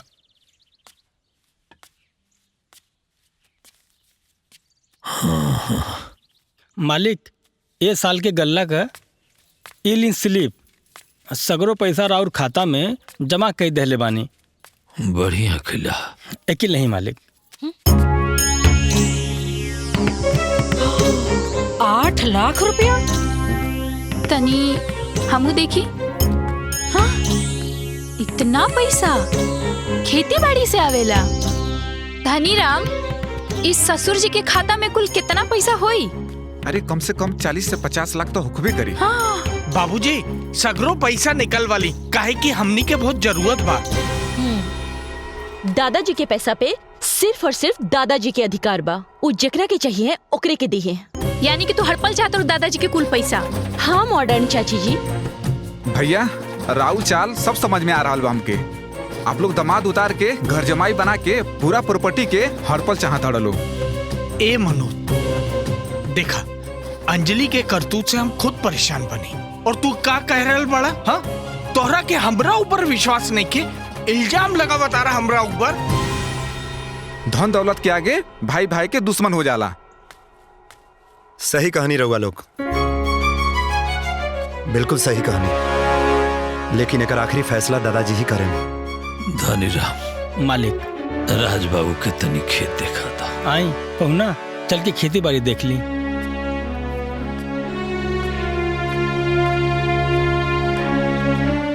अब एक और फैसला अंजलि करिए। अंजलि क्या करी बाबूजी? अंजलि तो भैया के ही बिटिया है ना। पैसा अंजलि के मिले या भैया के मिले, बात तो एक ही बा ना। हमार हिस्सा कैसे मिली? बिल्कुल सही कह रहल बानी चाचा जी। इहे से हम ई फैसला ले ले बानी कि दादाजी के सगरो संपत्ति से ई गांव में स्कूल और हॉस्पिटल के निर्माण करावल जाए, जेकरा से सगरो के कल्याण हुई। राज बाबू जी चाचा, जितना ये सब खेत लौकत बा, ये सब ईश्वर मालिक का है। और वो सागौन और आम का बाग है ना, वो सब ईश्वर मालिक का है। वहाँ से लेके दीवार तक। हाउ देखा, विनोद बाबू के दामाद खेतवैया करे लागल। घर जमाई तो हइये हवन, खेती बाड़ी कर तरन का। हाँ, सुनले बानी कि अंजलि बबुनी के विनोद बाबू के दामाद से पहले ही से चक्कर रहे। हाँ तो इस शहर में चलेला। जानता नहीं काका, ये सब खेत बाड़ी ही हमनी के भारत देश के शान है। पूरा दुनिया में एगो भारत ही ऐसा देश बा जहाँ कोनो देश से अनाज न खरीदल जाला। हमनी के खुद आपन अनाज यहाँ पैदा करेनी, यही से ही देश के किसानन के देश कहल जाला। ये तो है राज बाबू, विज्ञान कितनो तरक्की कैले, बगैर खेती बाड़ी के कौनो देश आगे ना बढ़ सकाला। और शहरी लोग के लगेला कि हमनी के किसान है और बड़ा परेशान है। हमनी के मेहनत से रोटी मिलेला और हम ही हिंदुस्तान है। एकदम सही कहानी। वाह चाचा जी, वैसे बातचीत ही चलत रही कि खाना खाए के भी विचार बा। अरे खाना काहे ले आइलू हो? हम तो घर ही आवत रहनिया खाए। हम रउआ खातिर ना, हम तो चाचा जी खातिर खाना लेके आइल बानी। का जरूरत रहले बिटिया? खाना खैला बहुते जरूरी बा चाचा, तब तो इतना मेहनत हुई। यही सब की वजह से मालिक इतना परेशान रहे ना। और तू जोन फैसला कैले बाड़ू, वो एगो लड़की खातिर ये मिसाल बा। हमरा के अकेला के कैला से ना ई कुल संभव ना रहे चाचा जी। उते राज के साथ से सब कुछ संभव हो गइल बा। अंजलि, हम तो हर सिर्फ साथ देले बानी, लेकिन तोहरा जैसन सोच के हर इंसान हो जाए ना तो कौनो माई बाप औलाद ला बोझ ना बनी। हर माँ बाप अपन जीवन खुशहाली से बिताई। ठीक बा बचवा, तू लोग घरे जा, हमके बहुत काम बा। और तू खाना लेके आलू बिटिया, तो आके भगवान खुश रखें, खूब बढ़िया तू लोग निरोग रहा। हमके बहुत काम बा, हम खा ले, तू लोग घरे जा। ठीक बा चाचा जी। चला घरे चला। ए जी सुनी ना, मौसम कितना सुहाना बाना। चली हम रवा के गंगा जी घुमा के ले आवतानी। हाँ चली। बहुत तेज बनतिया अंजलि, जौन एक तीर से दू शिकार कइल चाहतिया। अरे हम तो कहतानी कि उ सफल भी हो जाई।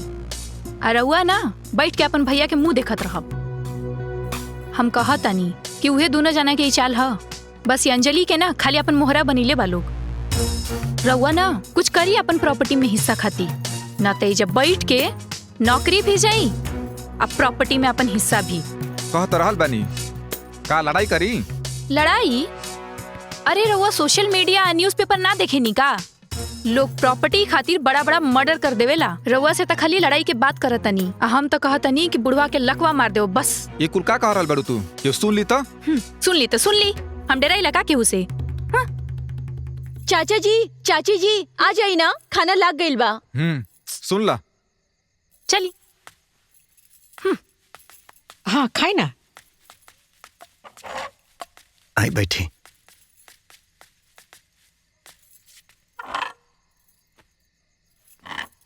चाची, जब ले गांव में बानी तब ले कम से कम अपन ससुर और जेठ के सामने तो साड़ी पहन ही सकेली ना। संस्कार और रीति रिवाज के निभवला से ना केहू छोट ना हो जाला। अंजलि, तू हमके रीति रिवाज और संस्कार तो मत ही सिखावा। तू जौने तरीका से हम सबके नीचा दिखा के अपना मर्जी से शादी कैले बड़ू, ई कौन सा संस्कार में आवेला? ई शादी ना हम बड़ बुजुर्ग के सेवा करे खातिर कैनी है। और वैसे भी जे काम रउआ कब्बो ना कर सकेनी ना, ऊ काम अब हम करके दिखाई। बाबूजी, हमार हिस्सा हमके अलग कर दी।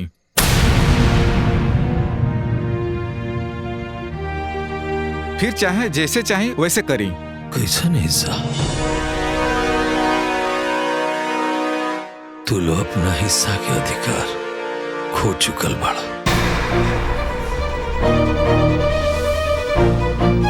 अब यहाँ जौन कुछ भी बाना हमरा पोती के और हमरा दामाद जी के बा।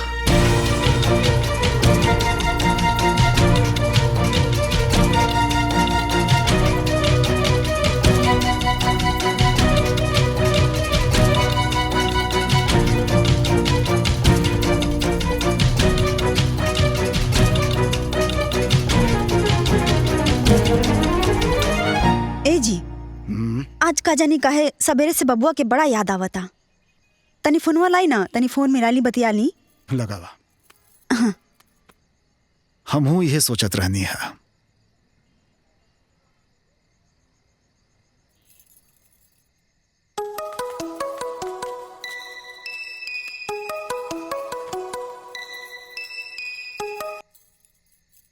हाँ प्रणाम मम्मी। खुश रहा बाबू, कैसन बड़ा तू? ठीक बानी मम्मी। आप लोग की बहुत याद आवता। आप लोग ये जहाँ जाना। ए बाबू, कहीं भी बच्चा रहे लेकिन माँ बाप के आशीर्वाद रहेला साथे। एगो बात जान तरा, तू अंजलि के सपोर्ट कर तरा ना, बहुत पुण्य के काम कर तरा बबुआ। और हमनी के तारा साथे बानी। अगर तू कमजोर पड़ जाइबा ना तो अंजलि भी कमजोर पड़ जाई। मम्मी, आज ले रुआ लोगन के छोड़ के कबो इतना दिन रहल नहीं खे। तहार पापा के गुड्डी के बहुत याद आवता। ए बबुआ, ला पापा से बतिया ला। हेलो। प्रणाम पापा। अरे खुश रहा बेटा। ए बेटा, अरे तू तो बहुत बहादुर बड़ा हो। देखा, कोनो बात के चिंता मत करिहा। अब बहू के पूरा साथ दिया बेटा। हमने के सारा लोग तोरे साथ बानी जा। अब तू तनको चिंता मत करिहा बेटा। जी पापा। हमने की याद करता बबुआ। अरे जब हमनी को ओकरा इतना याद करता नहीं तब वो तो याद करते ना होई। राज, तू हमार निजी स्वार्थ के खातिर अपन माँ पापा से दूर हो गईला ना। हम तोहरा साथे बहुते अन्याय कैले बानी। हाँ, अरे ना अंजलि,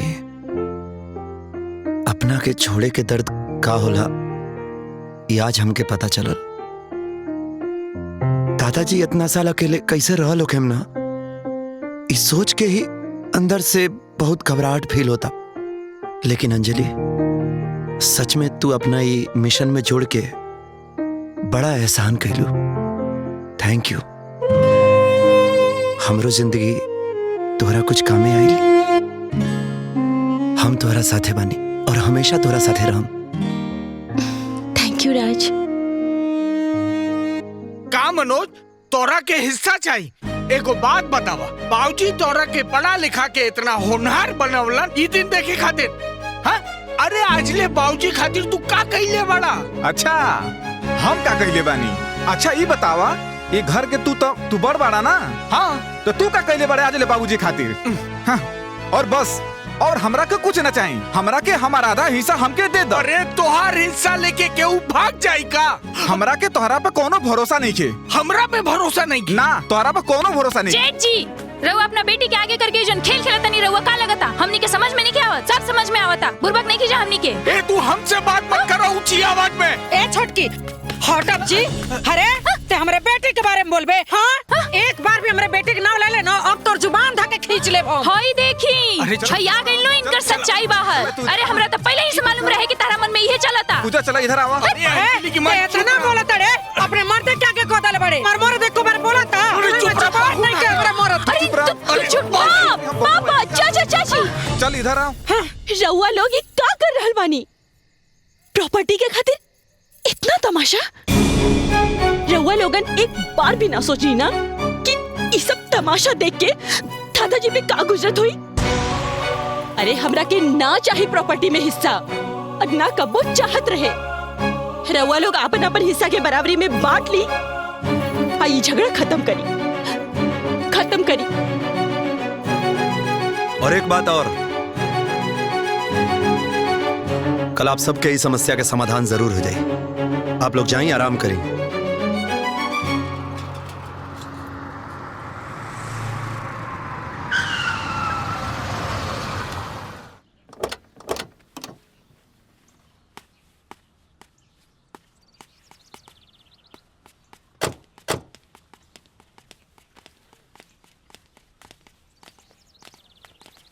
प्रणाम। प्रणाम। प्रणाम पापा। गोड़ लागतानी पापा जी। खुश रहा बहू।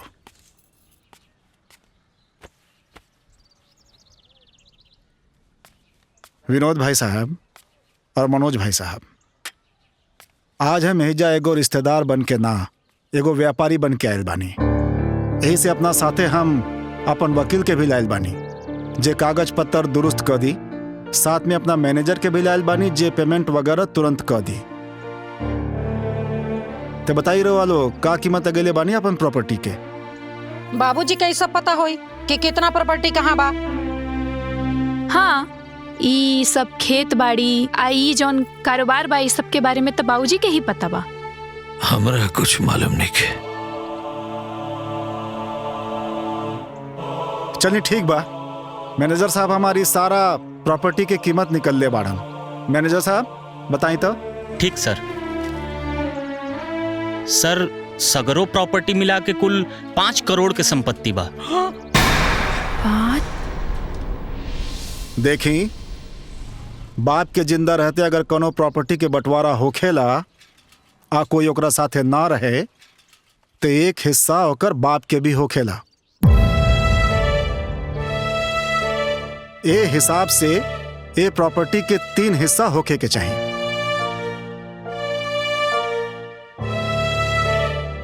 बाबूजी, रउआ बताई, रउआ के हिस्सा चाहिए? कुछ न चाहिए हमरा, जॉन देवे के बैकनी के दे दी।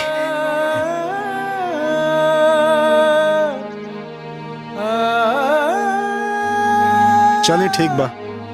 मैनेजर साहब जी, ये दोनों भाई के नाम से 5 करोड़ के आधा 2.5 करोड़ ये लोग के अकाउंट में ट्रांसफर कर दी। ठीक बा। रउआ लोग अपन अपन अकाउंट नंबर दे दी, हम भेज देता नहीं। अपना मोबाइल नंबर बताई, हम व्हाट्सएप कर देता नहीं। अब हमनी के शहर जाए के आज्ञा दी। ठीक बा। प्रणाम। प्रणाम। चलो।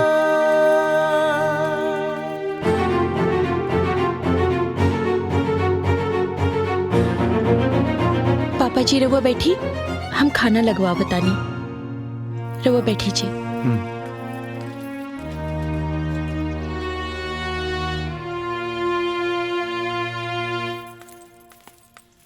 अंजलि।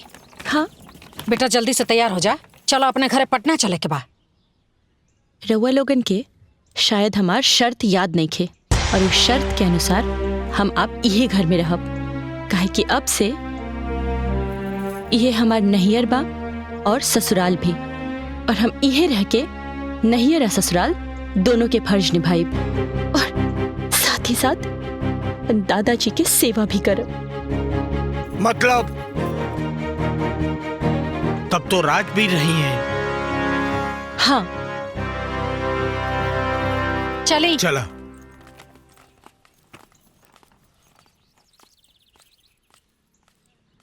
देखा था लो भैया, का जमाना आ गया। बाप के अकेले छोड़ के आ दोनों लड़का पैसा बांट के शहर निकलता।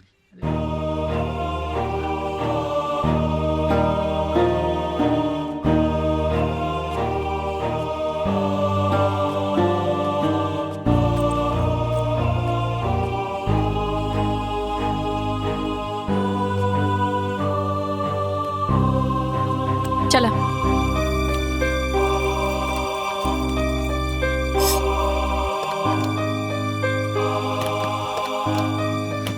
बाबूजी देखिए रहुआ चिंता जिन करी। अरे एगो रिश्ता टूटल बा तो एगो बनलो तो बा। हमार राज बेटा और अंजलि बेटी तो है ना, वो रहुआ के एकदम बहुत ख्याल रखी लोग। दादाजी हम तो आपकी छड़ी बनी ना, हम और राज हमेशा आपके साथे रहब। अब घर चली। पापा जी रवो चली, खाना लाग गइल बा।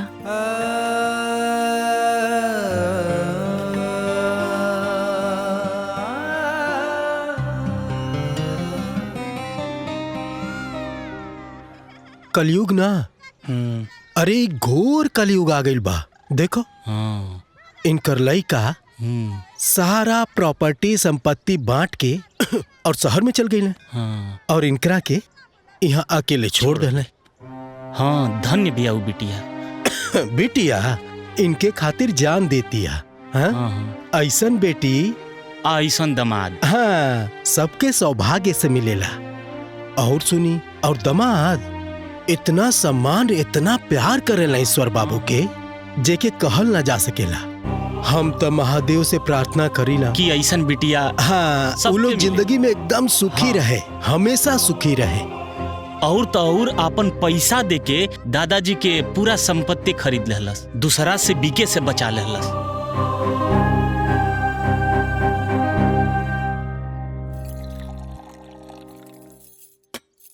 दादाजी खाना खाई ना।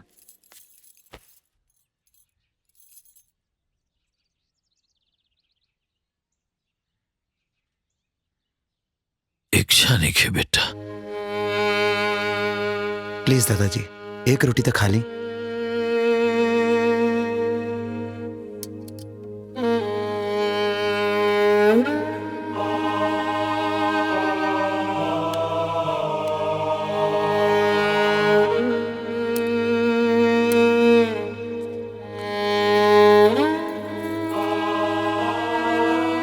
दादाजी जेर हुआ आंख में आंसू दे ले पा, उहे एक दिन आके रुआ से माफी मांगी। दादाजी रउआ हमरा के अपन बेटा नियन ही समझी, हम रउआ के कब्बो छोड़ के ना जाए। हाँ दादाजी, पहले तो रउआ हमनी साथे घर ही चली, यहाँ अब हम दोनों मिलके राउर सेवा करब। रउआ एकदम चिंता मत करी, और चली चल के खाना खा ली। छड़ी लिया वो चली। ना ना ना ना ना, अब रउआ के छड़ी के का जरूरत बा? काहे से कि राउर छड़ी ते हम बानी। चली। पूजा आज हम बहुत खुश बानी, कहा कि गांव के प्रॉपर्टी के पूरा पैसा मिल गई, अब गांव जाके झंझट भी खत्म हो गई। देखा ये कुल हमरे दिमाग के कमाल ह ना तो पूरा प्रॉपर्टी तो हमनी के हाथ से गईले रहे। अरे हाँ भाई, हम तो तोहरे दिमाग से चले नहीं। अच्छा ये बतावा, ये पैसा के आप का कइल जाई? अगर हमरा दिमाग से चलबा तो ये सारा पैसा ना 1 महीना में डबल हो जाई। डबल? वो कैसे? थोड़ा इंतजार करा, अब भी कोई आवे वाला बा। अरे मनोज भाई, सलाम वालेकुम। अब्दुल भाई, बैठा बैठा बैठा। अब्दुल देवर जी के हम ही बुलैले बनी। अच्छा, बताई इनका के स्कीम आपन। अरे भौजी, ई गजब के प्लान है। 100 रुपया डाली, 200 रुपया महीना भर के भीतर पाई। 1 महीना में पैसा डबल? अरे भौजी के तो बता देले बानी, अरे वो के बता देता नहीं। देखा हमारे स्कीम के नाम है MLM। MLM स्कीम मतलब? एकर नाम बाटे मल्टी लेवल मनी ग्रोथ प्लान। मल्टी लेवल मनी ग्रोथ प्लान? देखी हम समझ ले बानी, रघुआ समझ ली। मैं समझे कि कौन बात बा, ऐसे बढ़िया कौन सा प्लान मिली?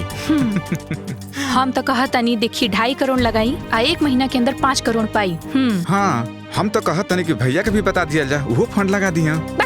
एकदम बुड़बक के हवा का, ये सब केहू के बतावल जाला, केहू के बतावे की जरूरत नहीं है। तो ठीक बा। अब्दुल भाई बतावा कितना लगावे के बा? कितना लगावल चाहता रह? लगभग 2.5 करोड़। तो 2.5 करोड़ लगावो आ 1 महीना के भीतर 5 करोड़ पावा। ठीक बा, तो हम 2.5 करोड़ देते नहीं, तू जल्दी से ओकरा के 5 करोड़ बना दे। अरे रे रे रे रे, एम्मा देरी ना, जल्दी से कराई, जल्दी पाइब हैं? ठीक बा अब्दुल भैया, हम तोहरा के पूरा पैसा ट्रांसफर करवा देता नहीं। हाँ कराई कराई कराई जल्दी करा। ठीक बा। ए जी का सोच रहल बानी? ये है कि पता ना अंजलि गांव में कवन हालत में हुई। साँच कहतने जी, जौन हमर बिटिया रानी न कबो किचन के मुंह ना देखली।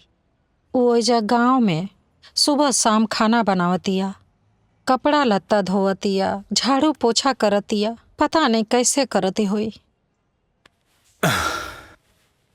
जेकर खातिर बंटवारा भइल और एजा हम जिंदगी भर से कमा रहल बानी, अब उहे साथ नहीं खे, तब का करब? अब ई कमाई के, ई धन दौलत के, ई रुपया पैसा के।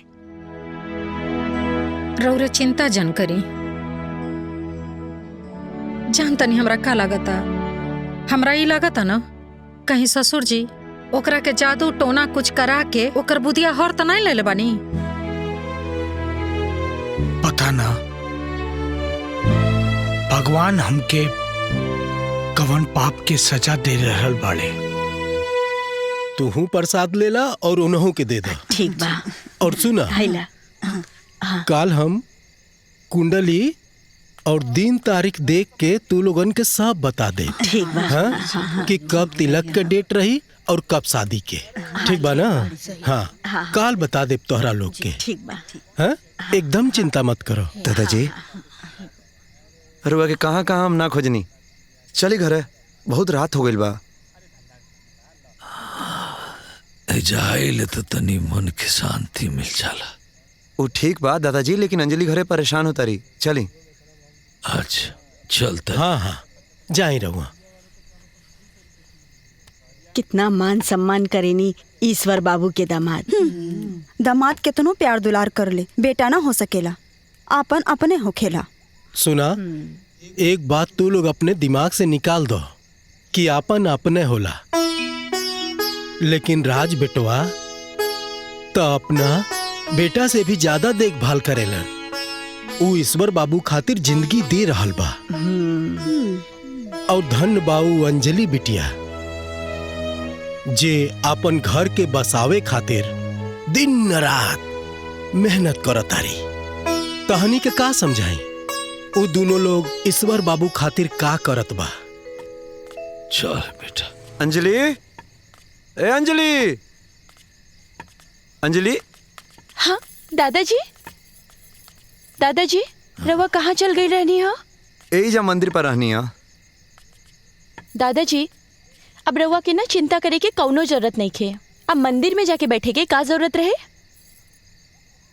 बेटा घर परिवार के माया नहीं जात, दादाजी रउआ के उ लोगन के मोह बा आ उ लोगन के खाली माया बा, पैसा के माया। रउआ देखनी ना कैसे अपन अपन हिस्सा लेके चल गईले। भगवान ओ मूर्खन के सद्बुद्धि देस।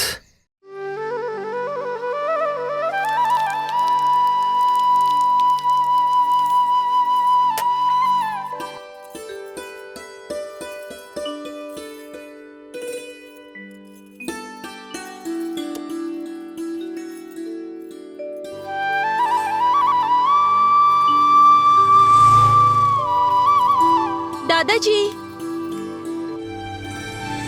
दादाजी, दादाजी, दादाजी। अंजलि, हाँ का भइल? देखी ना, दादाजी तो कहीं नहीं खिलौकत। मंदिर पर गइल होके हम। मंदिर पर? लेकिन दादाजी हमार आरती लिए बिना तो कहीं ना जालन।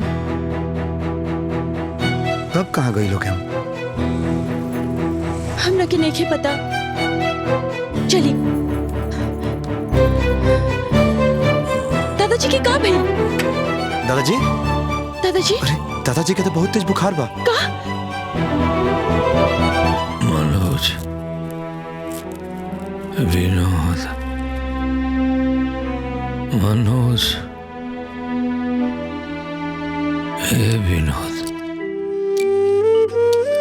मनोज, हे विनोद,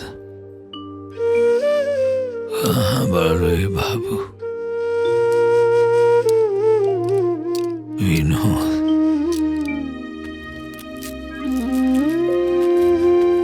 मनोज, विनोद।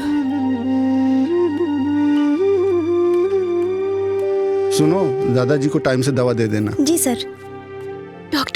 डॉक्टर साहब, अब दादाजी के कैसन तबीयत बा? दवा तो दे देलो बानी, लेकिन तहार दादाजी सदमा में बारे। तहार नाम विनोद है का? ना ना, हमार नाम राज है। विनोद हमारे पापा के नाम है। का भइल डॉक्टर साहब? अरे वो जब से एडमिट बारे तब से विनोद विनोद मनोज मनोज बोल रहल बारे। ई दोनों हमरा ससुर जी लोग के नाम है। तो वो लोग कहाँ रहेला? हमार पापा पटना रहेलन, हमार चाचा जी लखनऊ रहेलन। तो संभव होके ना तो वो लोग के बुला लो। अगर वो लोग आ जाए लोग तो उनका के देख के इनका तबीयत में सुधार हो सकेला। ठीक बा, चलिए।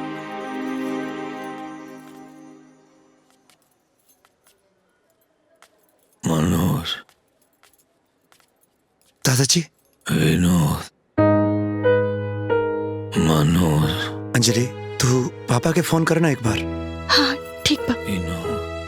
ए जी, अंजलि के बाबूजी, हाय राउर फोन छूट गइल ला। ली फोन ली। अरे अंजलि के फोन आवता। उठाई ना, देखी का कहतिया। हेलो पापा, पापा, दादाजी की तबीयत बहुत खराब बाटे। यहाँ के बार राउर और चाचा जी के नाम पुकार रहल बानी। रउआ आ जाई ना। अंजलि, हमारो तोहार माई दोनों के तबीयत बहुत खराब हो रहल बा। दामाद जी के लेके पटना आ जा। ए बिटिया, जवन चाल तू चल रहल बाड़ू ना, हम तोहार बाप हई। हमके बेवकूफ जन समझा। चला फोन रखा, हमके हॉस्पिटल जाए में देर होता। ठीक बा पापा, ठीक बा। गोड़ लगता नहीं। का भइल?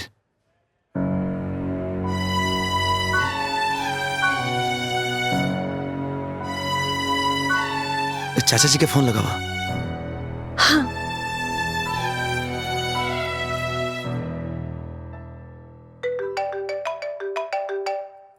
अंजलि के फोन?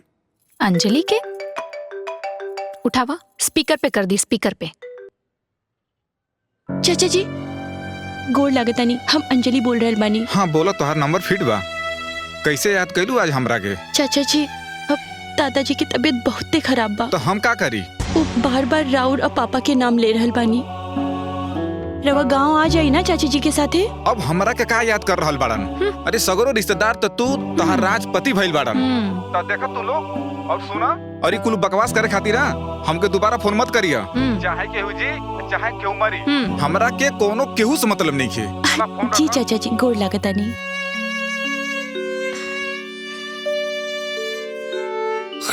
हेलो बिटिया। दादाजी उ पापा चाचा जी ना बहुत व्यस्त बाड़न। उ कहल हलो कि फटाफट अपन काम निपटा के जल्दी से रउआ से मिले आ जाई। हाँ दादाजी। हाँ हमने बानी ना, हम अंजलि आपके सेवा में दादाजी। एक बार तारा चाचा के कपार में घाव लगी रहे, उनका खातिर हम पूरा शहर के अस्पताल छान मरले रहनी, और आज हम बेड पर बानी तो वो लोग के फुर्सत देने के।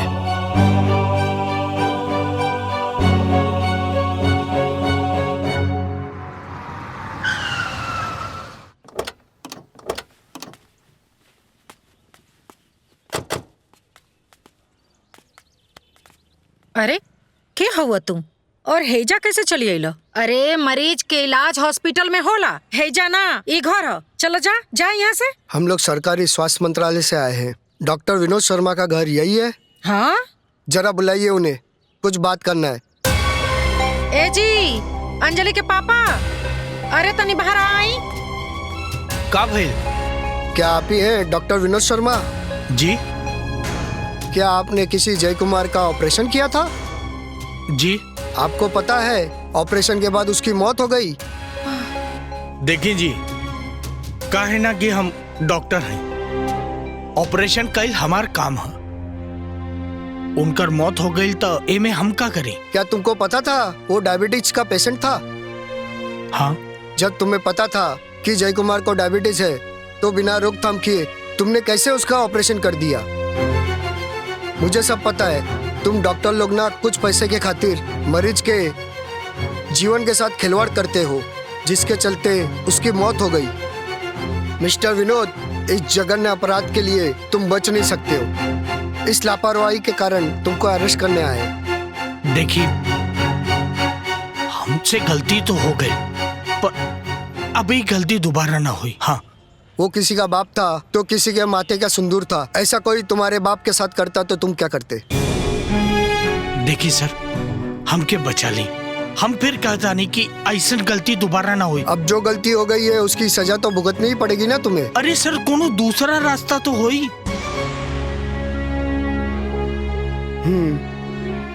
एक रास्ता है। का?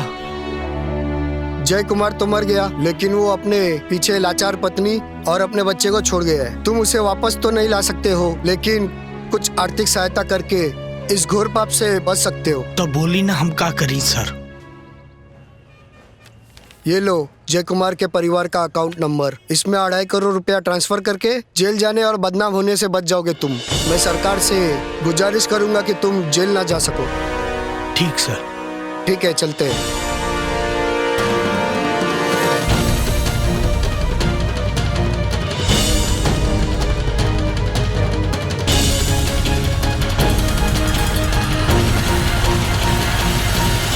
विद्या। हाँ। ये अकाउंट नंबर ला और पैसे ट्रांसफर करता। और हाँ, रामपुर चले की तैयारी कर, बाबूजी की तबीयत ठीक नहीं है। हेलो अब्दुल, अरे हमारा 2.5 करोड़ रुपया MLM स्कीम पे लगा दे बड़ा ना। हेलो, रॉन्ग नंबर पे फोन करके हेलो हेलो बोल रहे हो? अरे ये अब्दुल का नंबर है ना? यहाँ कोई अब्दुल नहीं है। तू MLM स्कीम से बोल रहा बाड़ू ना, जो 1 महीना में पैसा डबल हो जाला। सुनो, ये तांडा पुलिस स्टेशन का नंबर है। ज्यादा बकवास किया ना तो जेल में डलवा दूंगी। चल फोन रख। हाँ? का हो गई? पूजा, ये अब्दुल का नंबर नहीं खे का? अरे अपन कौन और साथी के फोन लगावा? लगाओ तनी। राहुल। हाँ हेलो। ये अब्दुल कहाँ बड़े राहुल? वो तो अपने पापा के लेके मुंबई गइल बा। ओकर पापा बीमार बड़े, उनके दवा करावे।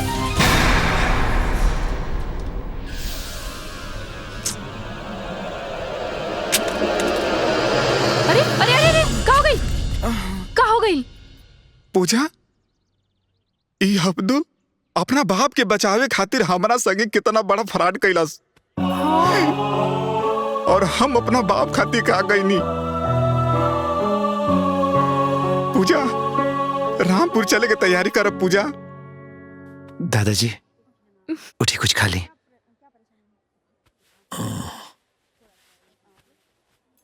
आराम से।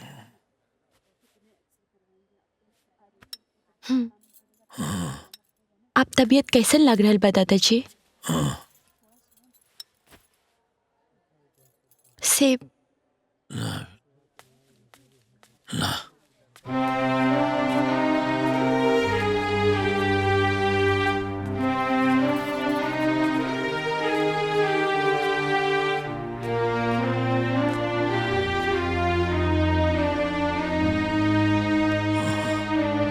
बाबूजी, हमनी के गलती माफी के लायक तो नहीं थे, लेकिन हमनी के माफ कर दी। देखी मनोज भी आयल बड़े। बाबूजी हमके माफ कर दे बाबूजी, हम रउआ संगे बहुत बड़ा पाप कैले बानी। बहु लोग कहाँ बा? हाँ अंजलि, मम्मी और चाची के लेके आवा। जी। आराम से।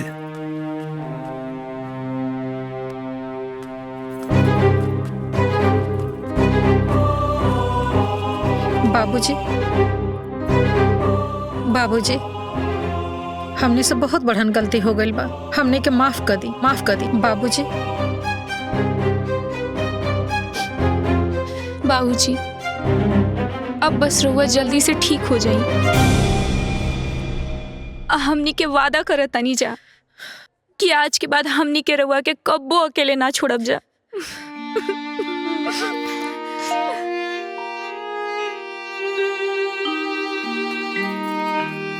दादाजी आपके इंजेक्शन की टाइम हो गई बा, लगवा ली। अभी कर जरूरत नहीं के, हमार पूरा परिवार हमरा वापस मिल गई बा। अब हम ठीक हो गई बानी, ले जा। ठीक बा। दादाजी। बाबूजी, हमार बिटिया हमके जिंदगी के असली पाठ पढ़ा दिलस। और आज तू अंजलि के साथ देख के बहुत बड़ा उपकार कैले बड़ा हमनी पे। लड़का बहुत सेवा के लिए बड़स। अब हम ठीक हो गए बानी, हमरा के घरे ले चलो। चलिए बाबूजी। जी चलिए। चलिए। आई संभाल के। चलिए बाबूजी, चलिए।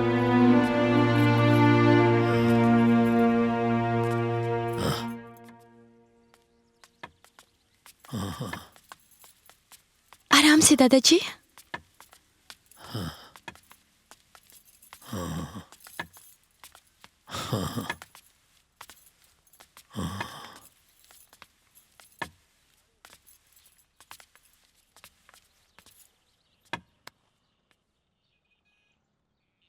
देखा तारू, आज तार पूरा परिवार एक हो गए। आज हम बहुत खुश बानी। अब हम खुशी खुशी तारा लगे आ जाए। बाबूजी ऐसा ना कहीं, अब हम रउआ के कब्बो अकेला ना छोड़ब। हाँ जी बाबूजी, हमने के सब जने मिल के ना रउर बहुते सेवा करब जा। रउरा जब मन करी हमने के संगे पटना रही, रउरा जब मन करे छोटकी के संगे लखनऊ में रही। हाँ बाबूजी, छुट्टी में भी ना हमनी के रउआ संगे आके गाँवे रहब जा। हाँ बाबूजी, अब रउआ के बहुत सेवा हुई। एक मिनट। मम्मी, पापा, चाचा जी, चाची जी, अभी रउआ लोगन खातिर एगो सरप्राइज तो बाकी बा। हाँ? और सरप्राइज अभी बाहर आ रहल बा।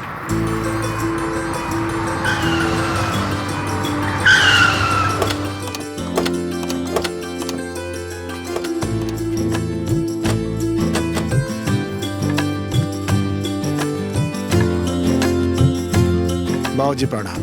प्रणाम पापा। अरे खुश रहा बेटा। प्रणाम मम्मी। खुश रहा, खुश रहा। कैसन लागल हमार सरप्राइज? बढ़िया, बहुत बढ़िया। अब्दुल तू? सर आप? हाँ, हम कोई स्वास्थ्य मंत्रालय के अधिकारी नहीं थी। ये तो हम वासुदेव चाचा के साथी हई। ये सब प्लान राज के रहे, तू सब लोगन के सबक सिखावे खातिर। और वो हमार पैसा? अरे पापा रे, सारा पैसा गांव में यही जाने को अस्पताल बनावे में लागी। अच्छा। अरे अब्दुल तू तो मुंबई चल के रहा ना? अरे काहे के मुंबई? अरे MLM ऊ कंपनी झूठा रहल। और हमार पैसा? राउर पैसा वही हॉस्पिटल के सारा इक्विपमेंट्स खरीदे खातिर भेजा गइल बा। अरे वाह, ये तो बहुत बढ़िया बात बा। अब हमनी के मिलजुल के एक साथे रहल जाई और हम भैया जी मिल के एक साथे काम कइल जाई। का भैया? हाँ। हमार बिटिया आज इतना बढ़न हो गई बिया कि आज अपने दादा के छड़ी बन गई और अपने प्यार और पुनीत संस्कार से हमने के शिक्षा भी दे दलत। हाँ बाबूजी, अंजलि हम सबके सिखा दिली कि बड़ के सेवा कइला में ही हम सबके भलाई बा। आज हमारा अंजलि बिटिया हमरा उजड़ल परिवार के बसा देली। मम्मी पापा, चाचा चाची, अगर भूल से भी हमरा से कोनो गलती भइल होखे तो हमरा के अपन छोटी बेटी समझ के माफ कर दिया। अब हम अपन ससुराल में जाके अपन जिंदगी के शुरुआत करब। हमनी के साथ ही न रहबू बिटिया? दादाजी, ई ते हमार घर बाही, लेकिन अब राउर पोती अपन ससुराल जाके एगो बहू होखे के फर्ज निभाई। बाबूजी, अरे राउर लक्ष्मी तो राउर घर सजा देलस, अब हमरो घर सजावे के आदेश करी। आप विदाई कर दी हमरा बहू के।